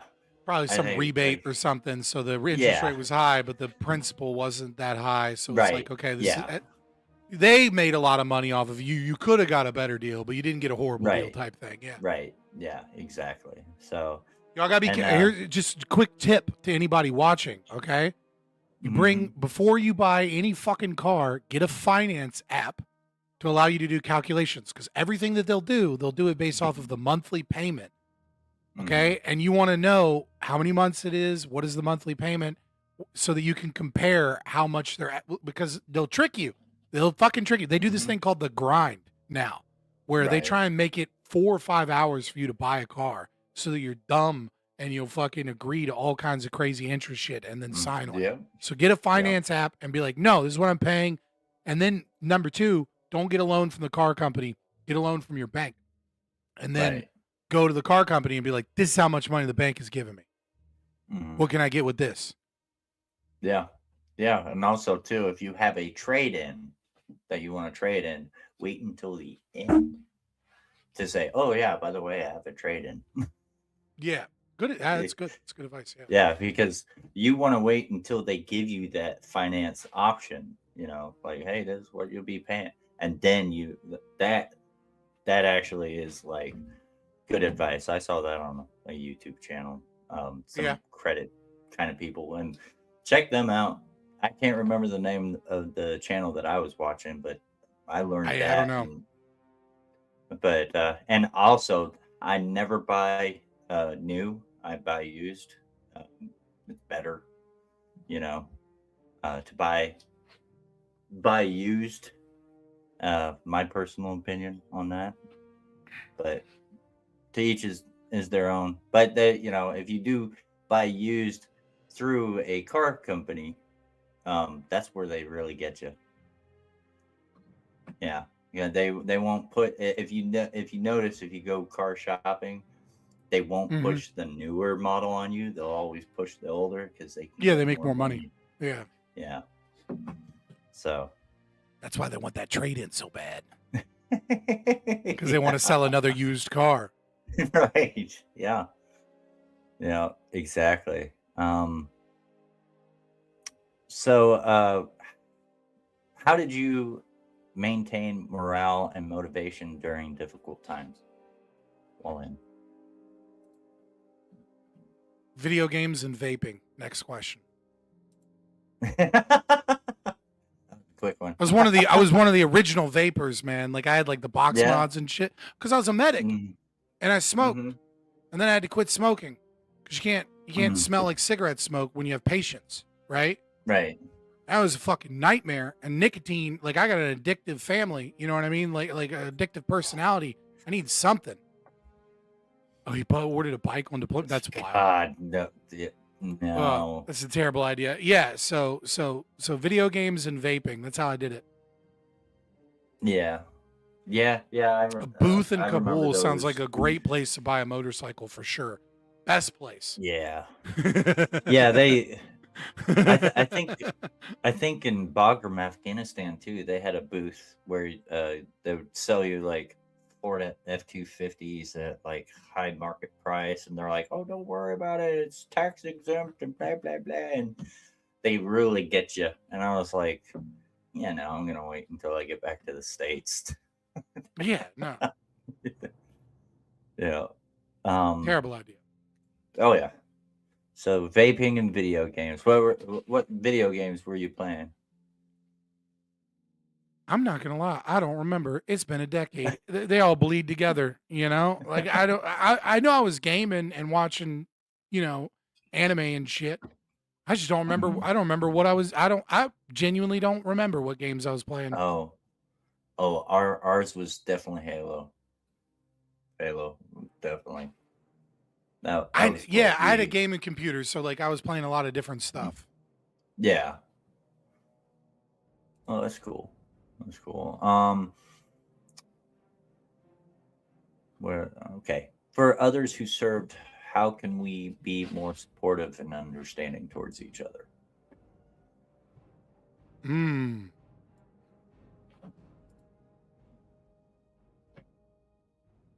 Man, I don't know. That's a great question. Yes, I forgot about Orange Julius. Yes. And Green Bean. Remember that? I'm trying to think. I mean, like, I don't, you know, I think we do a lot of ribbing. We do a lot of, you know what I mean? And I think that's actually healthy. And I think don't feel bad about that. Right. You know what I mean? Like fucking, I think it's more important to fuck with your friends than to lose the relationship. Yeah. You know what I mean? Like I think a lot of times dudes in this new modern era are like so worried about being there for their friend or being there for their buddies that they're like almost trying not to be negative. And I think the bonding experience of so many soldiers is one of like, you know, attacking each other to a certain extent. Not like playful ribbing. I don't mean like, you know, genuinely trying to hurt the person. Right? But I feel like, you know, if you're on Facebook or you're texting your buddy or, you know, you're, you know, in a Discord server playing games together or something, right? Like it's perfectly fine and good to fuck with them and to play with, play mild pranks or talk shit. Right? Because because being there in a moment of vulnerability where like, you know, they'll, you know, if they're gonna reach out, they're gonna reach out to the dude that doesn't judge them and is just kind of present. Mhm. And like, if you're trying to be the good guy, all you're going to do is seem like you're too much of a hassle to be able to open up to. Yeah. You know what I Yeah, mean? that's- Like if you're trying to be like the good person, it's like, like don't tell your like maybe you mention once, twice, like, hey man, if you ever need to talk, I'm here. But like if you're that guy that's like, if you ever need to talk, I'm here, man. I care, bro. Like you're the person that they're gonna feel like it's a fucking chore to talk to. Right. Or that like you're gonna have too much to say. Or that like or that there's gonna be, most importantly, that you're going to have too much emotions. And like they're already dealing with so many emotions in the moment that if something is really going on, like they're feeling suicidal or they're having problems or, like their relationships aren't panning out because they got anger issues because they don't know how to fucking deal with some of their shit. They've already got enough of that. And if you're the type of person that is already like this very sensitive emotion because you're trying to be there for your buddy because he's going through some shit, let that go. Just be present and have fun. Because if you're present when shit hits the fan and they need somebody, they'll come to you. Right. But if you're constantly trying to be like, if you're constantly trying to maintain this sense of sensitivity or that you're there, you've been listening to women too much. I'm sorry. Like you just have. You've been listening to women that go to that think that therapy sessions are like a mandatory thing in order to be healthy, even though they've been going to the same therapist for fucking 2 years. Right? Like this is bullshit. It's not actually meeting men where men are. And so if you want to fucking be helpful, be there. Just be there. Don't fucking try and be the good guy. Don't try and be their support system. Don't think about it like that. Just fuck around with your buddy. And I know everybody that's been in the military right now has a phone contact in their phone right now of somebody that they haven't texted in a year or 6 months that you should probably just hit up. Just be there. Because there's people right now that you're not there for, that you don't need to be emotional. You just need to go grab a drink with them or send them some stupid fucking Instagram reels. Right. That's it. Yeah. Yeah, that's a good point. And like I always tell my friends, I said, look, if I'm not making fun of you, then we're not that friends. means I don't like you. I don't like you. Well, it means that I don't feel comfortable saying something because it's going to be a whole fucking problem. Right? So I don't rib. Right. Yeah. Yeah. And all these fucking Gen Xers that are boomers in heart talking about Facebook Messenger. Oh, fucking. You're a boomer in spirit, all of you. Right. Yeah. I get what you're saying because like I'm personally one of those type of people that like I'll rib with you, but when it needs to be turned off, when I recognize that hey, something's up with you, dude, I turn that off and I'm like, I won't even talk. I'm like, hey, yeah, he needs to talk. But I don't need to give him advice. Imagine yourself right now. Imagine you're going through something really fucking hard, right? For whatever. Hey, now Gen X is the worst generation to ever exist. That's my opinion. It's my most controversial opinion so far tonight. Here's why. The boomers ruined the country, and Gen X, you lead poisoned fucking dummies. You sat around and let the boomers run the country. And you know what? If you stayed fucking out of politics and out of shit, I wouldn't mind you guys. But now, for some fucking reason, they popped up around 2015, 2016, and they were like, the adults are back. And it's like, you've been asleep at the fucking wheel for 20 years, bucko. Like, millennials have been fighting all these fights. And then all of a sudden, I'm just fuck. This is the ribbing.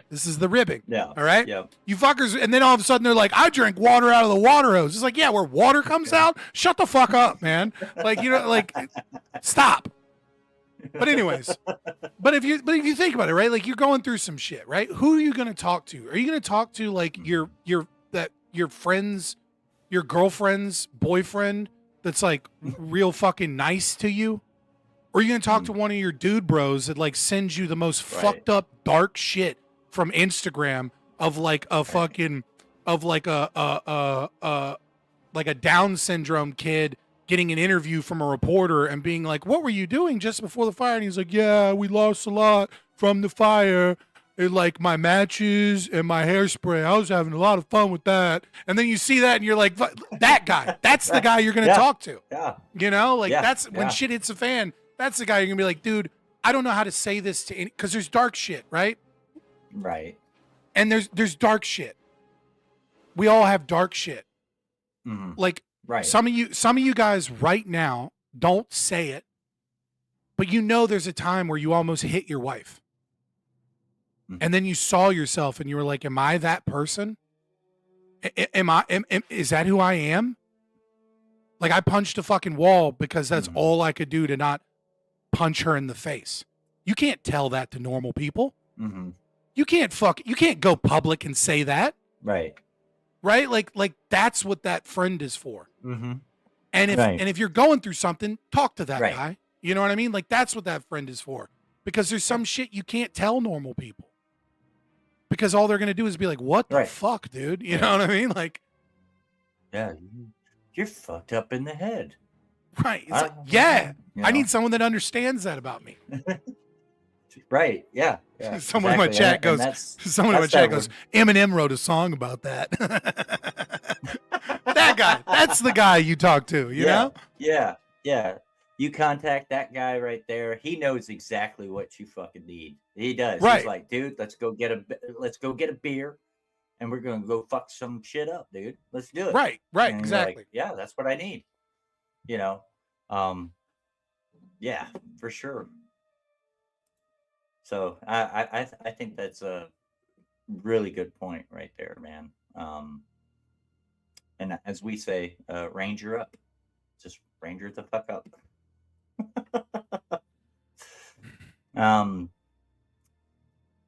So what was the most unexpected part of transitioning back home when you got out?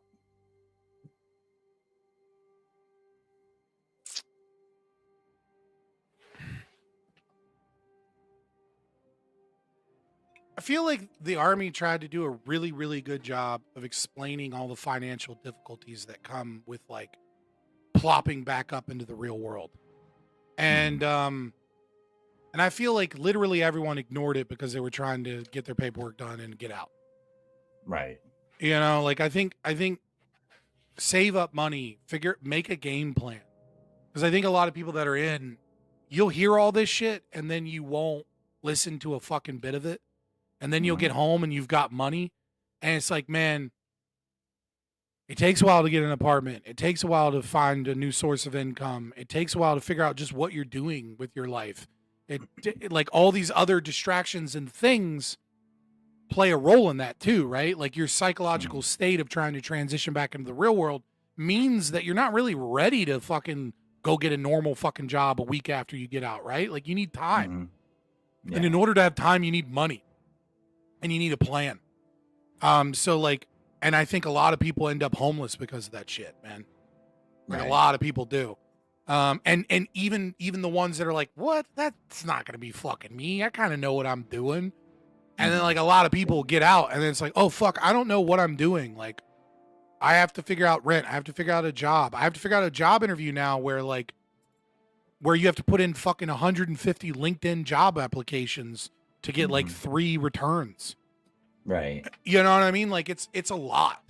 And I think I think the Army kind of knows this statistically, but they don't know how to connect to a soldier that's just ready to get the fuck out. Right. So I think the finances is probably more important than all the emotional shit because they work together. You know what I mean? Like the emotional shit keeps you from getting your finances straight, and then not having your finances straight makes all of the other emotional shit 10 times worse because you have this like real world survival mode. And survival mode is a dangerous thing for people. It's obviously not for me, but this is speaking from the experience of I went to grad school for counseling, right? So just throwing that, I have some limited knowledge, right? Right. Survival mode is a dangerous thing for people that have PTSD. Extremely dangerous. right? Because I mean, the entire concept of PTSD from a neurobiological standpoint is essentially an enlarged amygdala, right? And the amygdala is the fight or flight portion of the brain, right? It also deals with memory recall and et cetera. And you know, traumatic brain injuries and PTSD kind of have the same effect on the amygdala.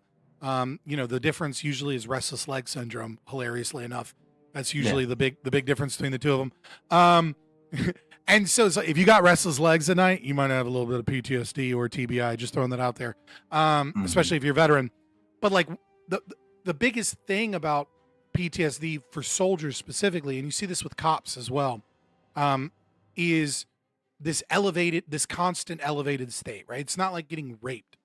That causes you know, that causes PTSD. But it's like, well, why is it that soldiers' PTSD is so bad, right? And it's because you have an elevated hormonal level and an elevated level of stress on a day-to-day basis.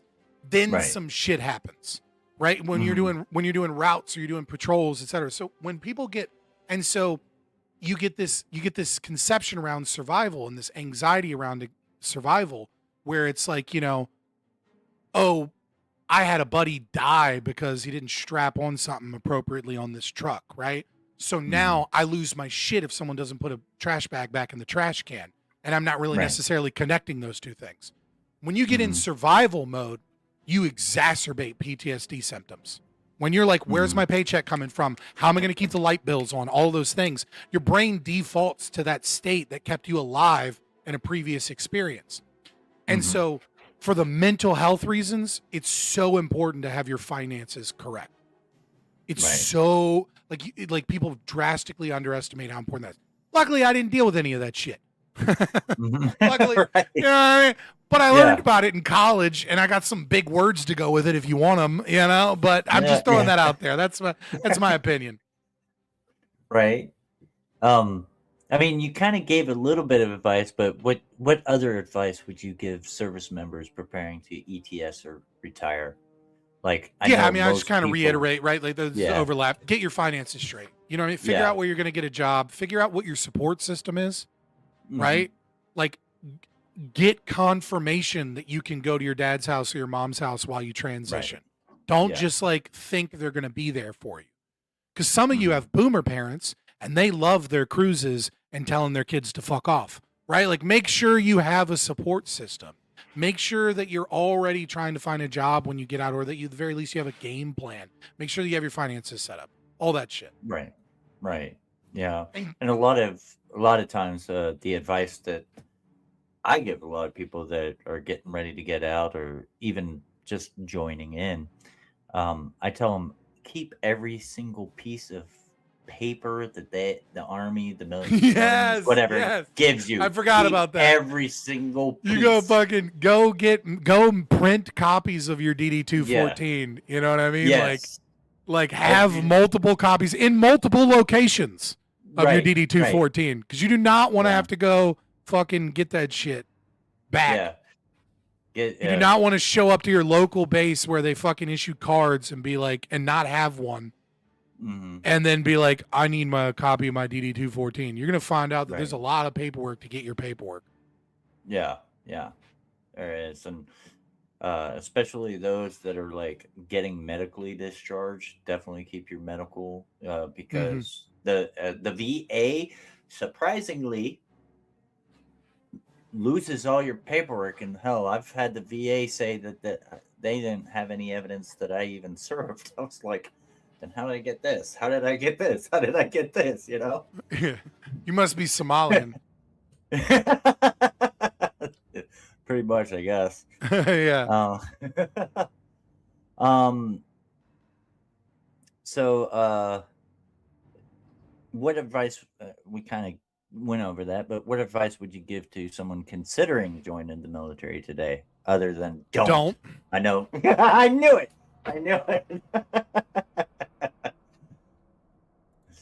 I guess so. Yeah, I mean, I'm against I'm an anarchist now, right? I'm not going to suggest people go into the military. If you're gonna go into the military, you're dead set. I can't convince you not to go in because this is just some wacky anarchist idiot. He doesn't know my life, et cetera, et cetera. Then I'll say this. Green to Gold is an okay program. It's fine. You know what's a better program? Going to college and having the Army pay for your college and then going into the Army as an officer. Mm-hmm. Take your bullshit patriotism of I want to be a fucking real soldier and all the shit you learn from fucking civilians and from Hollywood and shove that up your ass. It's dumb. If you have the ability to do well in college and you can like make decent grades, don't stop being a fucking idiot and go to a recruiter and they're going to lie to you and they're bring a military buddy or something, okay? And tell them, I want to join an ROTC program. Mm-hmm. They will pay for your, just like the GI Bill, and they're going to be like, oh, well, the GI Bill will let you get out of, shut up. I don't want the GI Bill. Fuck the GI Bill. I want to go to college. I want to fucking, and then get, you know, because a butter bar is a lot fucking better than a private. The pay's better, the responsibility's better, everything about it is better. The only downside to being in lower enlisted, the only downside to being an officer instead of lower enlisted is if you're like a supreme genius, right? If you can get a perfect score or like a 98 on your ASVAB and get like a 130 plus on your GT, right? Mm-hmm. And you can do some really cool shit, like be a cameraman. Sounds like a lame job. It's a cool fucking job, right? Or you're super gung-ho and you want to be like EOD or you want to do some crazy cool shit. Then maybe joining lower enlisted and then getting your GI Bill is something to do afterwards. But if you're not going to be in intelligence or cameraman or doing some really cool shit, then fucking go get your college degree first and do the extra 2 years. Do the 6 years instead of the 4 years. And I promise you 6 years as an officer is going to be way fucking better than 4 years as a private and a specialist. Right. Yeah. Yep. Very true. Very true. But I will say, but with the green to gold in my purview, because I had a lieutenant that went green to gold. He was just better officers. He was better. Yeah, he was a better officer than those that actually went to college and came in as green to gold. Green to gold is good for the Army. Yeah. Fuck the Army. We're talking about you. What's good for you? Yeah. What's good for you is ROTC and fucking not having to live in a fucking barracks, but living on post housing in a fucking apartment the day you get there, getting paid a lot more money, not getting not getting the dog shit smoked out of you because the broom got put against the wall in the wrong place, right? Like, trust me. Just if you're going to trust me on anything, you're not going to trust me that the state is fucking horrible. You're not going to read Smedley Butler's War is Hell and take it from the most decorated veteran in all of U.S. history that the military is a fucking thing designed to make the wealthy elite and the bankers money, and it's not designed to do anything positive like so many people. If you're not going to take any of that, you're not going to take any of that advice. Trust me when I say being a butter bar is infinitely better than being a private. Yeah, exactly. Yep. Are there resources or organizations that really helped you? Nah, not really. Okay. All right. I know there are some that have. I didn't really struggle, to be honest. You know what I mean? Like, Yeah. I didn't have it that hard. I didn't have it bad. Mm-hmm. Right. So, if you could go back in time, would you do it again? And what would you tell your younger self? If I could go back in time, I would. With my current brain, I probably wouldn't do it again. Right. Because I'm morally against it. But if I went back in time and I was forced to be day one private, right? Like I'm already there. Mm-hmm. I would have fucking I would have been a medic, and then when I got out, I would have gone straight to school to be a nurse. And then when I got done being a nurse, I'd have gotten in really good shape as a nurse, and then I would have been a travel nurse, and I would have been hanging out with the sluttiest of girls on the planet, which are travel nurses, as the one dude making 6 figures because we're going to some new fucked up place going all around the country. All right. That's probably what I would have done. Is it good advice to myself? No. But would it be a lot more fun than what I did when I got out, which was get married to some girl I got divorced to? Yeah. Right. Yeah. You know, No, just being honest. Would I have picked a different it- MOS? Yeah. I was would you? colorblind. I'm colorblind. Oh. So I had a perfect ASVAB score and like a 132 or somewhere around there GT score, Mhm. and then they were like, Mhm. you can be infantry or you can be a medic because I was colorblind. I was supposed to be intelligence, and Mhm. because of my ASVAB and stuff, but then because the colorblind test came back, you can't work in Right. military intelligence when you're colorblind because some things are Mm. color coded. Even though I can tell the fucking difference between colors, I just can't tell the Right. difference between 2 really close together shades of green. Right. Right. It Yeah. was very dumb. One of the many dumb things about the military. Mm-hmm. So fucking yeah, I couldn't really pick a different MOS. Oh. Yeah. I was like, well, I guess I'll be a When- medic. That's cool. You know what I mean? Like it's better than infantry. Yeah. Fuck that. Yeah, that's interesting that you could have been in intelligence, because I actually was almost intelligence. I was going to be imagery analyst specialist or something like that. And the dude at the MEPS, I guess he was kind of new, and he was trying to refresh he was trying to click it for me, and he was trying to refresh it, and by the time he was able to get it to refresh, somebody in New York had already taken the one spot, and he's like, "Oh, sorry, that's not available. What else do you want to do?" And then he had And if another you knew sergeant. then, if you knew then what you know now, what you would have said is, "Cool, call me when the slot opens up." Right. And you'd have walked out. Exactly. And then Yeah, you'd have waited yeah, a week or exactly. two, and then be like, "Oh, there's a Yeah. slot," and then you'd have been like, Yeah. "Cool." Like if you knew Right, then what you right. know now, you know what I mean? But you're like, Yeah, "Oh, the slot's yeah. gone. Oh, I guess I'm fucked." No, you're not. Yeah. Just tell them like, "Cool, when the slot opens up, let me know. You'll get Right, your yeah. you'll get your recruit, Yeah, their recruiter. Mhm. Yeah, yeah, and they'll get it to you as soon as that slot opens up. Yeah, yeah. And then, of course, he was like going through the list, and I had a huge list of things I could pick from. And I was like, finally, he had like a staff sergeant come in, because this guy was the E5. I had a staff sergeant come in, and he's like, "All right, well, what do you want to cook it, kill it, or what the heck did he say? Do you want to kill it, cook it, Or blow it up. or yeah, no, he said, do you want to cook it, kill it, or fix it?" I Oh, was okay. I was like, "Kill it." you know. And he's going through the list, and he goes, how's this sound to you?" And I'm like, "Sounds stupid." And then he got to chemical operations specialist, and I was like, "That sounds cool as fuck. Let me do that." And then little did I know that my job would be a car washer and laundry dude. Basically, that's what we do. Decon is car washing. But we did do some cool stuff. Damn. Damn, dude. Damn. You got boned, dude. Well, that's the And joke that we this, made. ladies and gentlemen, is why you bring a soldier or a veteran with you.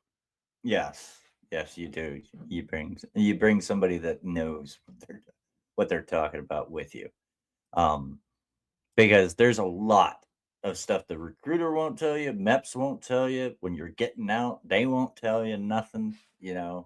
It's I wish I'd been shorter. Because if I was shorter, I Yeah. could have gone and done like a flight medic or something. But I'm too tall to be a Mhm. flight medic. no. What? Okay, so what does being a veteran mean to you personally?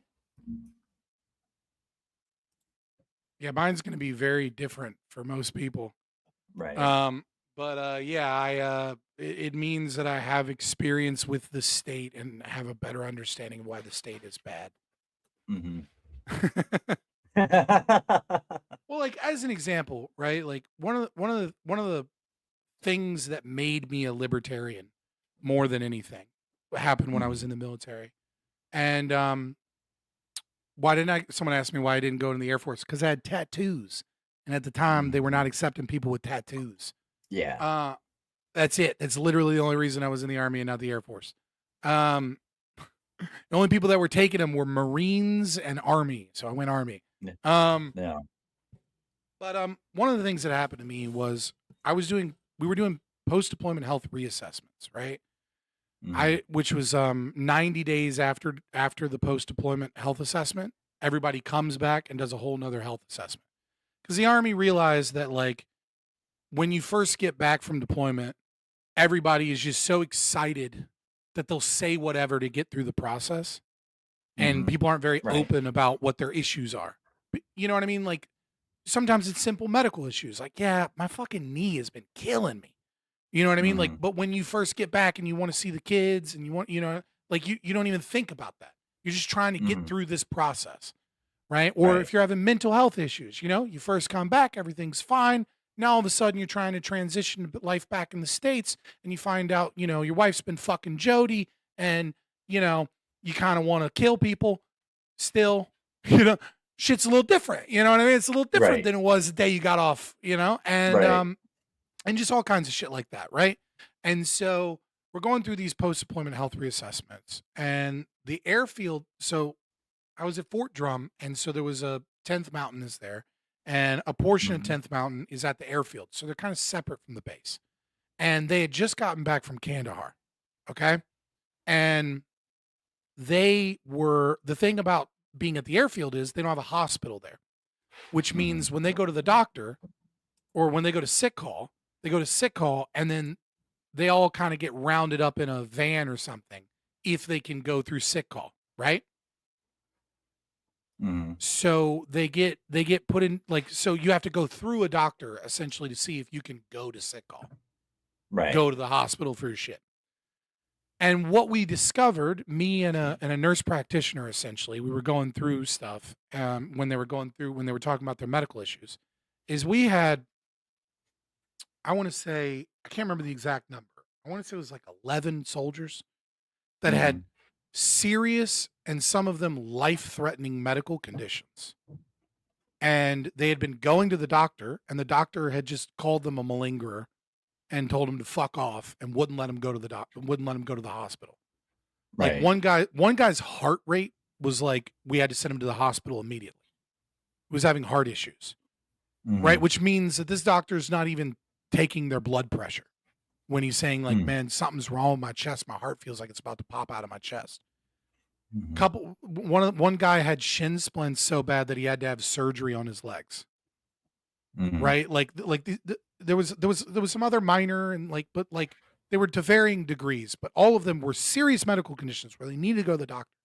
And it was like, when it's one soldier, that happens. You know what I mean? People slip through the cracks, shit happens. But when we start getting into the double digits, it's like, okay, no, this doctor's a fucking problem. Like, these dudes just got back from fucking Kandahar, right? Like, they didn't, like, this is not an easy fucking deployment. And like, you have this doctor that's just telling them to fuck off. You're a malingerer. You're not allowed to go to the hospital when they have serious medical conditions. And so once we gathered the information, we went up the chain of command, went to the colonel, nothing happened. We emailed the colonel. We're talking to the colonel. We're doing like, dude, something needs to happen. So then eventually we were kind of forced to go to IG. And we were in the same building as IG, right? And then the reason it's important to know that we were in the same building as IG is I was like smoke buddies, because even though I vaped, I couldn't vape in the building, right? So I was go to the smoke shack where all the people are smoking cigarettes with like a guy from IG. And eventually once we took it to IG, because like the colonel was doing nothing, he was sitting on this for months. It's like, no, this dude is a danger to soldiers that just got back from deployment. Like, this is a problem. He basically came and he told me without telling me, through innuendo, that the doctor in question that we're talking about is really well connected, and that I'm going to be the one that ends up under a probe, an investigation, and in trouble. And she's going to lose her job if I keep barking up this tree. Right. So to this day, I'm still really ashamed of this. but I don't know what else I could have really done. But I still feel a deep sense of shame. I was like, oh, okay, well then I guess you can lose that paperwork. Like I tried, you know what I mean? I went up to chain of command, Right. nothing happened. I went to IG, and IG is telling me this guy's super well connected. Mm-hmm. All right, cool, I'm done. Right. And like that was kind of like a pivotal moment for me that like, oh, this is how government works. Mm-hmm. Like this is how government works when you're connected, when you have friends in high places. Is Mhm. that Right. regular soldiers get chewed up and spit out and abused that are they're most vulnerable Mm-hmm. at the expense of others. And like I was like, oh, that's how government works. That was I would not be a libertarian probably if not for that specific experience. Right. Right? Like my politics were in combination of being in the military, but also that, and also, like I said, the sense of shame. You know what I mean? That like I gave up when the going got tough, and I realized I probably did more than most soldiers would have done. They probably would have just given it to the chain of command and then been like, "Oh, okay, not my monkey, not my circus," right? Right. And yeah, like so. I mean, like that was a big deal to me. And like my experience in the military that like informed how I see the world and how I view politics. Right. Yeah. Cheers, I'm drinking water. I no, you're fine. I know I've had some similar experience, not to that extent, but and I'm pretty sure there's been others that have seen that kind of where Right. somebody's connected. That you see It's like it- I didn't do you anything see wrong. what's- I didn't do yeah, anything crazy, really, but you know, like nothing really happened to me. Like I'm no Right. victim here. But it's just like Yeah. I fucked up. It's like Right. it's one of the big moments. There's only a couple moments in my life I'm genuinely ashamed of. And like that's one of them.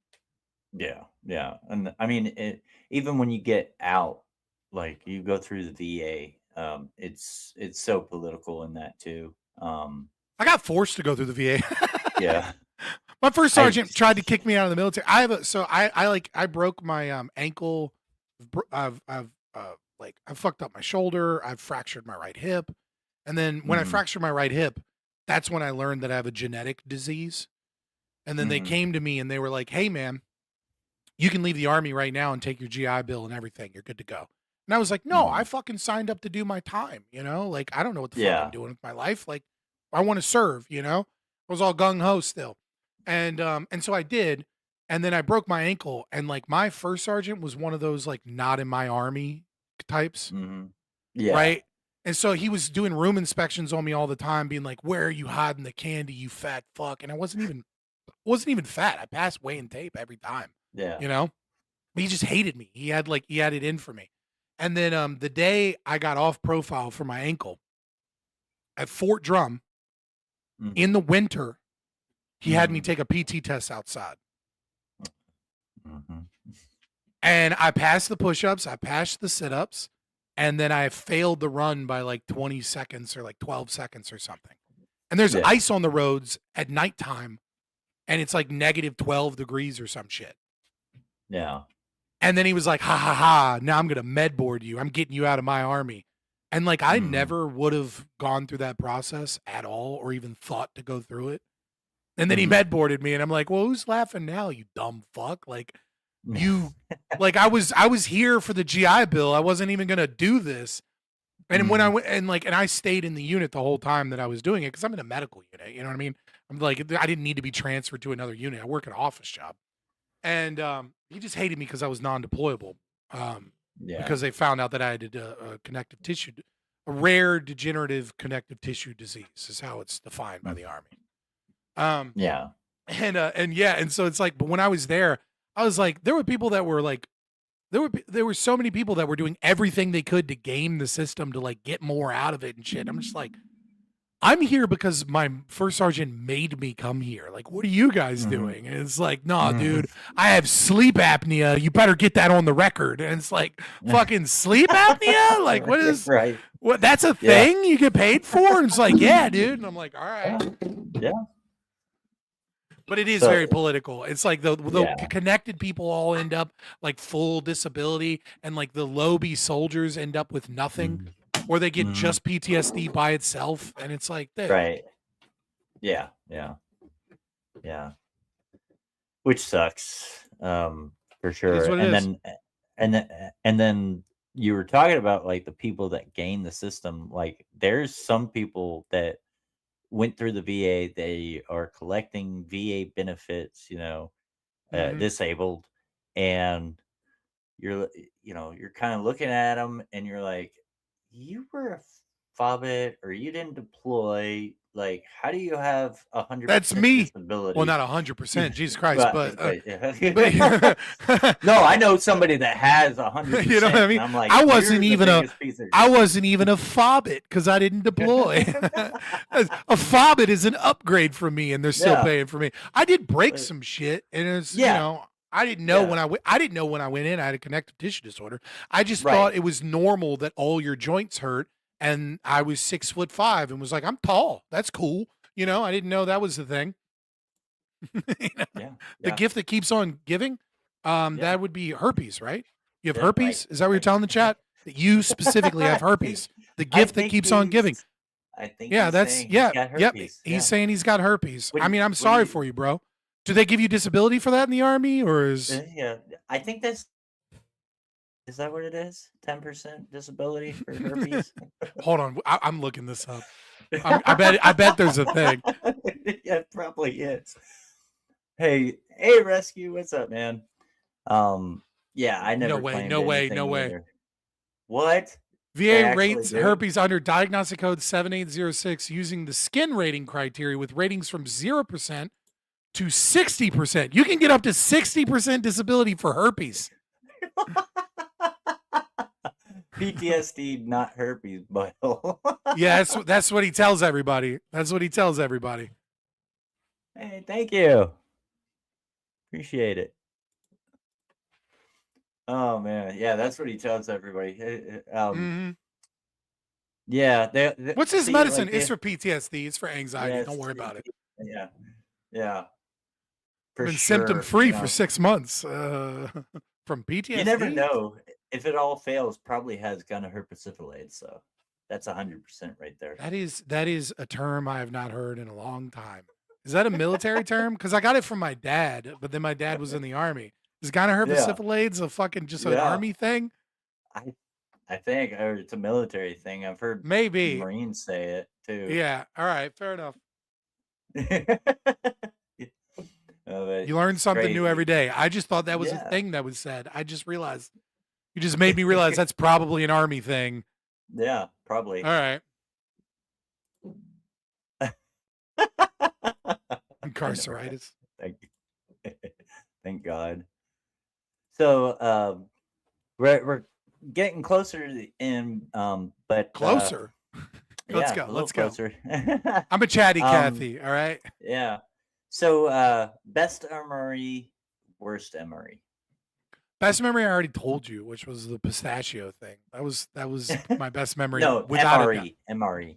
Oh, best MRE? Meal. Yeah, and worst MRE.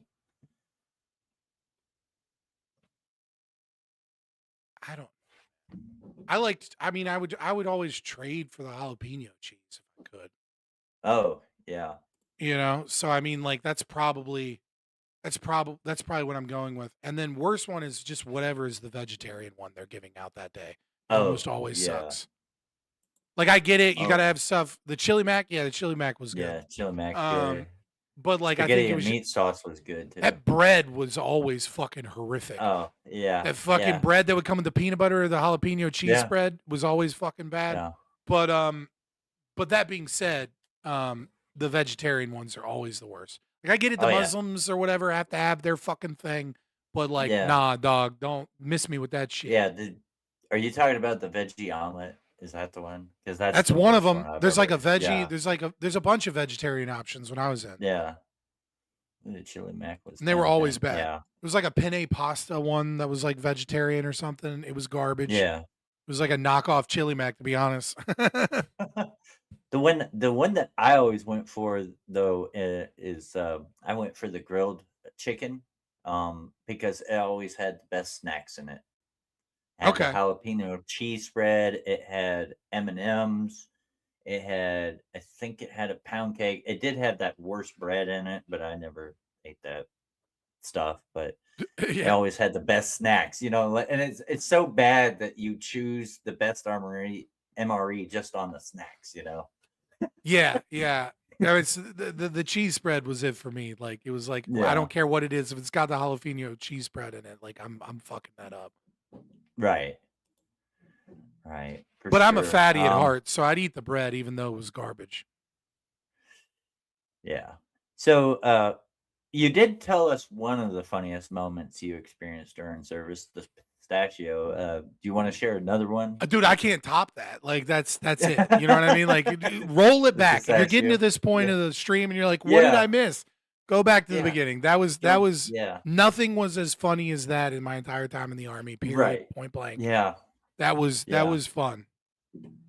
And I I'm also think pretty it's sure a mindset thing too, right? Like Yeah. there's a certain bond that you lose the moment you leave. Maybe because I wasn't in a combat unit or anything, because I went into like a medical kind of like with a bunch of civilians in it, So, but yeah, you know what I mean? Like, flatbread.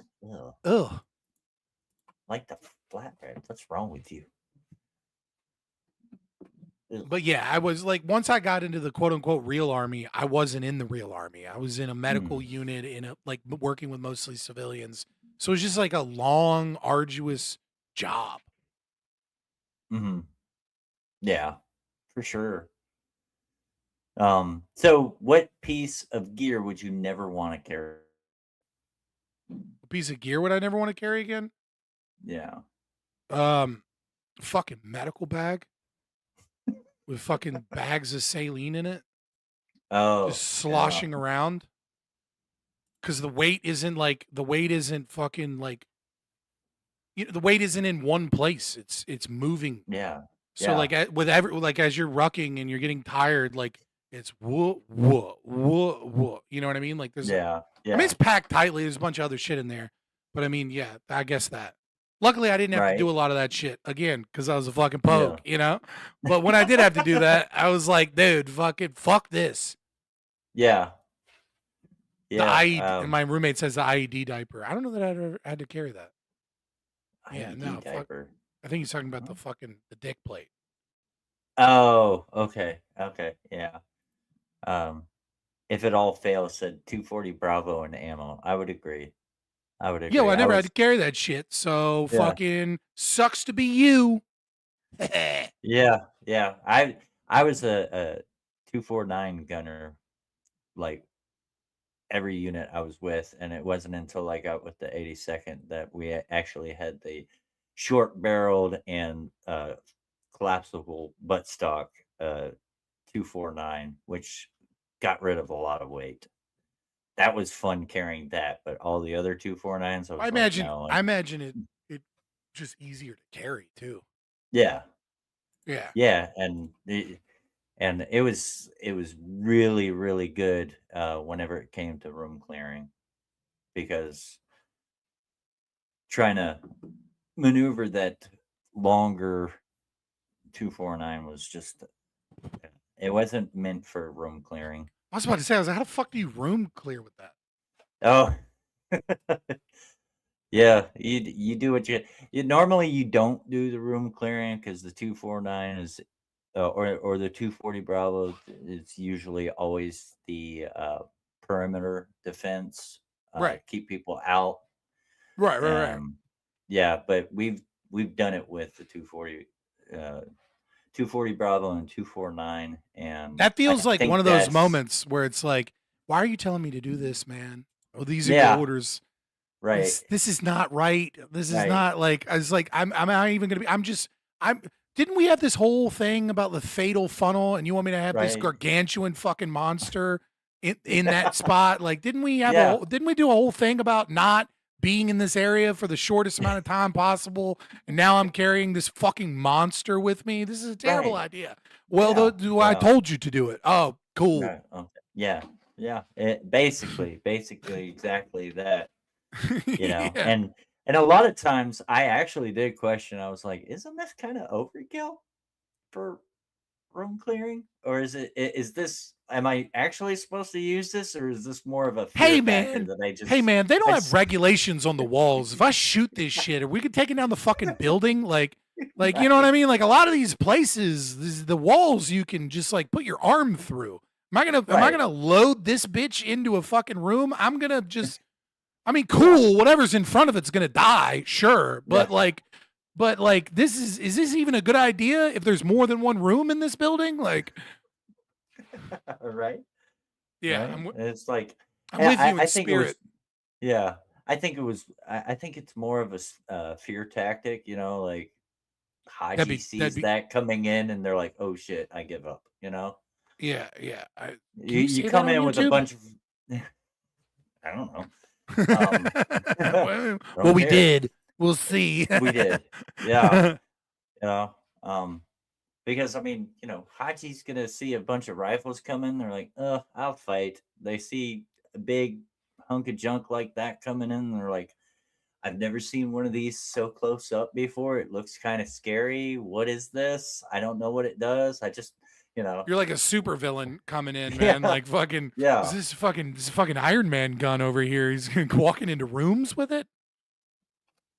Yeah, that's true. 240 Bravo. Oh yeah, the 240 Bravo. Well, you know me, I was fucking typing on a keyboard, and yeah, the fingers, you know, after a while they right. get stressed out, you know. So last question. Most underrated military skill. What do you mean by that? Like, something that you know, like what is a skill that maybe the military teaches you that doesn't get as much hype as it should. It could be. I don't like know some- that it deserves hype. Yeah. But I will say that in the business world, it can be very like the technical term for this is going to sound really stupid. The technical term for this is scientific communication. Mm-hmm. The real word for this is writing good emails. That is a complete, nobody values that whatsoever. But when you have a hierarchy of rank and when you have to CC people who can ruin your fucking life, you learn how to appropriately craft, edit an email. You learn how to get all of the necessary information in an email without droning on. You learn how to have effective communication skills via an email. And that is a skill that 100%, if you were in the military for an extended period of time, you learned that is actually super helpful, that no one I think will ever be like, oh, that's a good skill, man. You know what I mean? Like it's not a cool answer. There's nothing sexy about that answer, but you know how to like just read an email from like a Gen Z employee at a job and you'll be like, what in the fuck is going on in their brain? Like there are acronyms in here, like it's a text message, the grammar is fucked. There's way more information in here than I need. Like you are wasting my fucking time by communicating with me this way. Like you might as well have just knocked on my door and told me what you needed. That's a skill you 100% learn in the military that I think is completely underappreciated because it's the least sexy thing ever. But there's my answer. Packing is what my roommate said. Super fucking true. That's a better answer than the one I gave, to be honest. That's such a better answer. My roommate's in my chat right now, just fucking off. Yeah, you're fucking right. Packing. Right. God damn it. That's what I should have said. That was the cooler answer too. But I still stand by my answer's correct, but your answer is better. Right. Packing. I would say his is like, man, you learn how to pack. He said, well, I was a real soldier. LOL. All right. That's true. You It's learn true. how to pack a lot of stuff into a tiny space, you know? So, yeah. Especially when you ranger roll a bunch of stuff, you know, you do it just right. And that was one of the things I actually don't do that anymore. Like, I'm so glad being out. I don't have to pack like that. I don't have to have my dress You know drawers that like skill. that. You know what I Yeah. mean? You know, if you Yeah, I you still got know a that small skill. piece of luggage and you gotta like you're going on a trip and they're like, you're not gonna Yeah. be able to fit all your clothes, honey. And this and be like, you have no fucking idea. I have a Yeah. certain set of skills, okay, Right. that make me a Right. dangerous man on this suitcase. Right. Like, oh, is that all you're taking? Is a carry-on? Yeah, that's all I'm taking. Your Yeah, it's carry-on got all my weighs too stuff in much. it. You have to pay extra money. How the fuck does this small carry-on weigh so much? Right. Yeah. Exactly. Well, anything else you want to add before we wrap this up? You know, it's interesting conversation. I had fun, Mike. It was nice to meet you. And everyone should read War is Hell by Smedley Butler. Or War is Racket, Okay. sorry. War is Hell is Yeah. one of the last lines. War is a racket. Yeah. All right. Well, I appreciate you being up here, Scott. It was very interesting conversation, and um, I would be happy to have you on again. We're gonna. Oh, I have a question for you. Yeah. I have a genuine question as it pertains to politics. Because this is something I need a military guy to answer. Because I've brought this to multiple people and they all just deer in headlights me. Right? Discussing the invasion of Venezuela.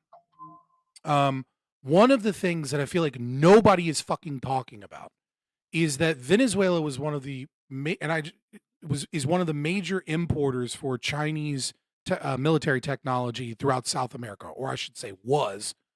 And when we went in, one of the things that I believe is the first field testing of the JY27s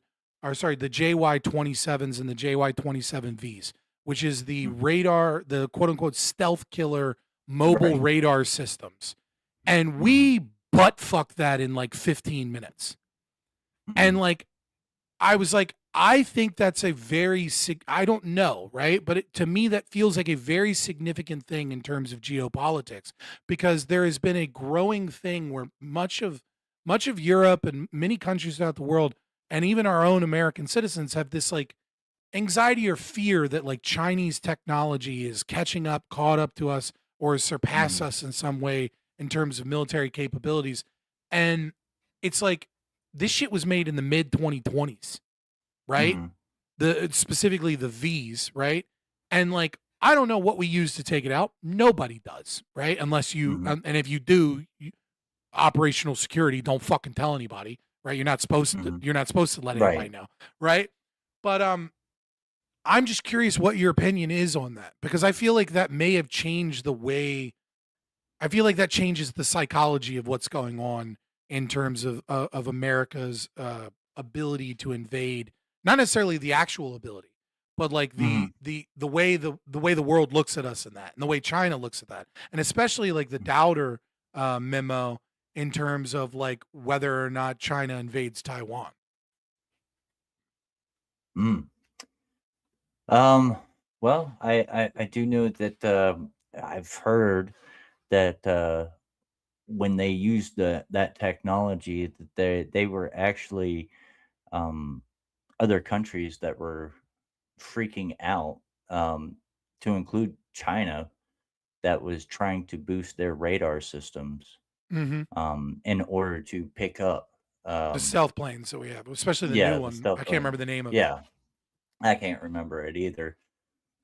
But how that changes is changes the dynamic globally. I believe it just shows that yes, China is,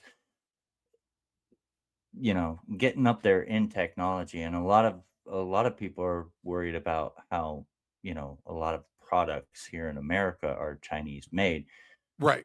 That actually shows China that, they're not the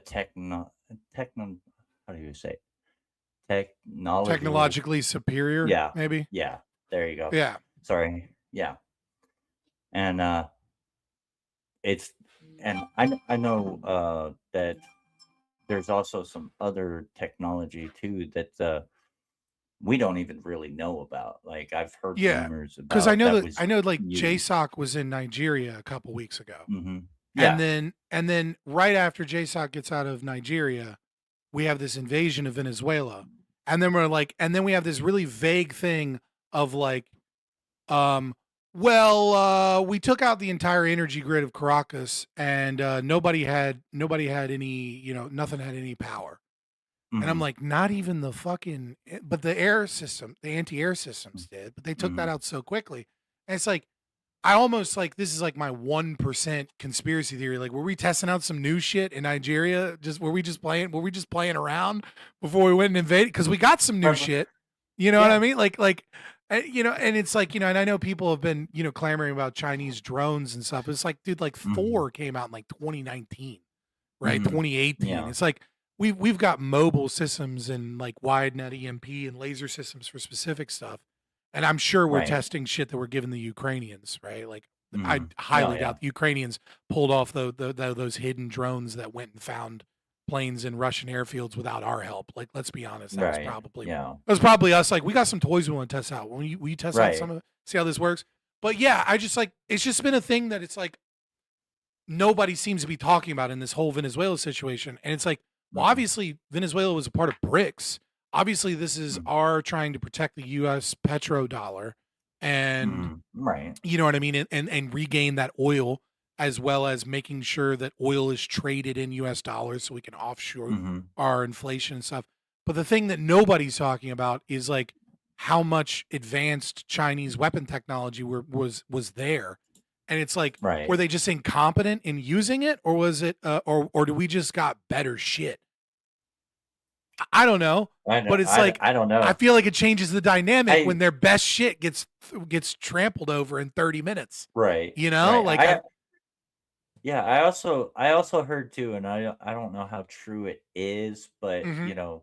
um, several other countries, had I guess they had some knowledge that something was going to happen in Venezuela because they Everybody had knew. some Anybody with yeah, half a brain knew when yeah, we were blockading them and shooting their fucking boats that right, like shit was right, about to pop off, right? Like everybody with a yeah, brain knew not when. right. But they I know a couple of countries, China was one of them, had some tankers sneak past. I don't Mhm. know how, but I've heard rumors about it, but I can't find anything concrete that says that they really did. But uh, I think they did. But they Yeah, I basically just pulled out their oil yeah, assets. because like my hypothesis, right, is that you have a lot of countries. I mean, like every country in South America is kind of like, sealing up the Western Hemisphere. I've been saying this for a while now that I think, Hmm. you know, um, need need the extra oil to fund that Greenland purchase, maybe. Um, those people can be bought. I mean, most of them are Yeah. just getting money from the Danes. But Hmm. that it seems like Trump is kind of trying to create an American empire. But regardless, South America recognizes, every country in South America recognizes they can be a satellite state of the US or they can be a satellite state of China. Those are your two choices, right? Hmm. And I think, many of the socialist dictators don't want America there because they're going to be out of power and the Hmm. gravy train is kind of up for them. But I also think, China, they're like Hezbollah and like other groups and things that maybe they don't really want there are kind of being there. But I think, Hmm. I wonder to what degree was the confidence of socialist dictators in South America of the ability to defend themselves with Chinese technology, and how has that how does that internally with their military generals changed now that we have a field test of their Hmm. supposed stealth killers Yeah. not doing Well, shit? I don't yeah. know. And it's Right. like I Well, ask I people mean, about this and they're like, oh, and I'm just like, and that's everywhere I go. And I'm like, well, fuck, why is no one it's talking about this? This seems important. Maybe I'm just it's weird in focusing on this. I don't it's know. it's definitely it's definitely overconfidence because Maduro was actually like testing Trump, and he was like, "Come at me, I'm right here," Yeah, I called him and a it was coward. like, Yeah. "Yeah, you're a coward," and it was like, "Peekaboo," we're here, and he's like, and he's probably in his bed going, "Oh shit, they're here. You know. Yeah, let's be honest. So Um, he did make a phone call to him and shit. And I feel like most Yeah. of that is like, hey man, I had to give a speech, right? You know what I mean? Like, this is for the Right. people. You know what I mean? Like, don't come fuck me up. You know. But I'm just wondering, like, how does like I'm just like I feel like this changes things in Cuba and Colombia, right? Especially yeah. when Trump is out there going, fucking telling the telling the leader of Colombia needs to quote unquote watch his ass. It's like that's wild. Yeah. Oh God, Yeah. nobody told us the end of times would be so fucking entertaining. Right. Yeah. It is crazy, and we have no idea how far the technology has gone, especially with space. Space Force. They're, I mean, how? Pretty tight-lipped, aren't they? Space Force is Yeah, pretty fucking tight-lipped. tight-lipped. They're so tight-lipped that and you're like, oh yeah, that is a thing, isn't it? Like people forget Space Force exists. Yeah. They're that fucking tight-lipped. Right. Except for like guys in my brotherhood, we Yeah, joke for about sure. it because we always joke, like, hey, Coast Guard, guess what? You guys are no longer the laughing stock anymore. Dude, right? There's some of those guys that are just like some of those puddle boys just being like, oh fuck yeah, dude. Right? Wingspan since Space Force has those space lasers now. Oh Jesus Christ. Yeah. Oh no. Yeah. No. The joke that came to mind, I don't know that I could make. But yeah, it was nice meeting you, Mike. Yeah. I don't know, if You you too, ever want Scott. to chit chat or hop in stream, make sure to make sure if you're interested in military shit, tactics, weapons systems that come out in the news and interviews with other veterans and stuff, that you guys give them a follow. Not many people on tonight, mostly because it's a little late and it's not my normal type of content. And if you want to look at libertarian philosophy and political conversations or debates, come on over. Yeah. If you know any veteran females, I actually want to start a debate. I want to mod a debate between two veteran females, one affirmative, one negative, on should women be in combat roles. And I think that would be a great debate. I'm having trouble trying to find those that That's want fair. to debate. So if anybody knows anybody that female veteran, it doesn't have to be. I would do it for two male veterans, or hell, a civilian versus a veteran, or two civilians. I think, Yeah, if you know anybody, Chad, if you know anybody, DM me in the Discord, or actually add him. He's in the Discord. So just I'm at in the Mayhem Discord. in my Discord if you find anybody, or DM him since you're sharing the same thing.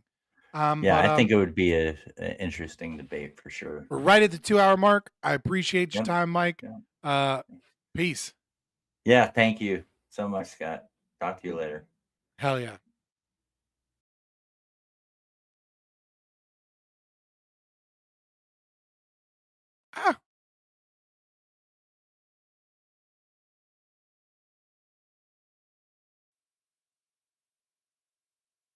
Oh my God, it's so quiet.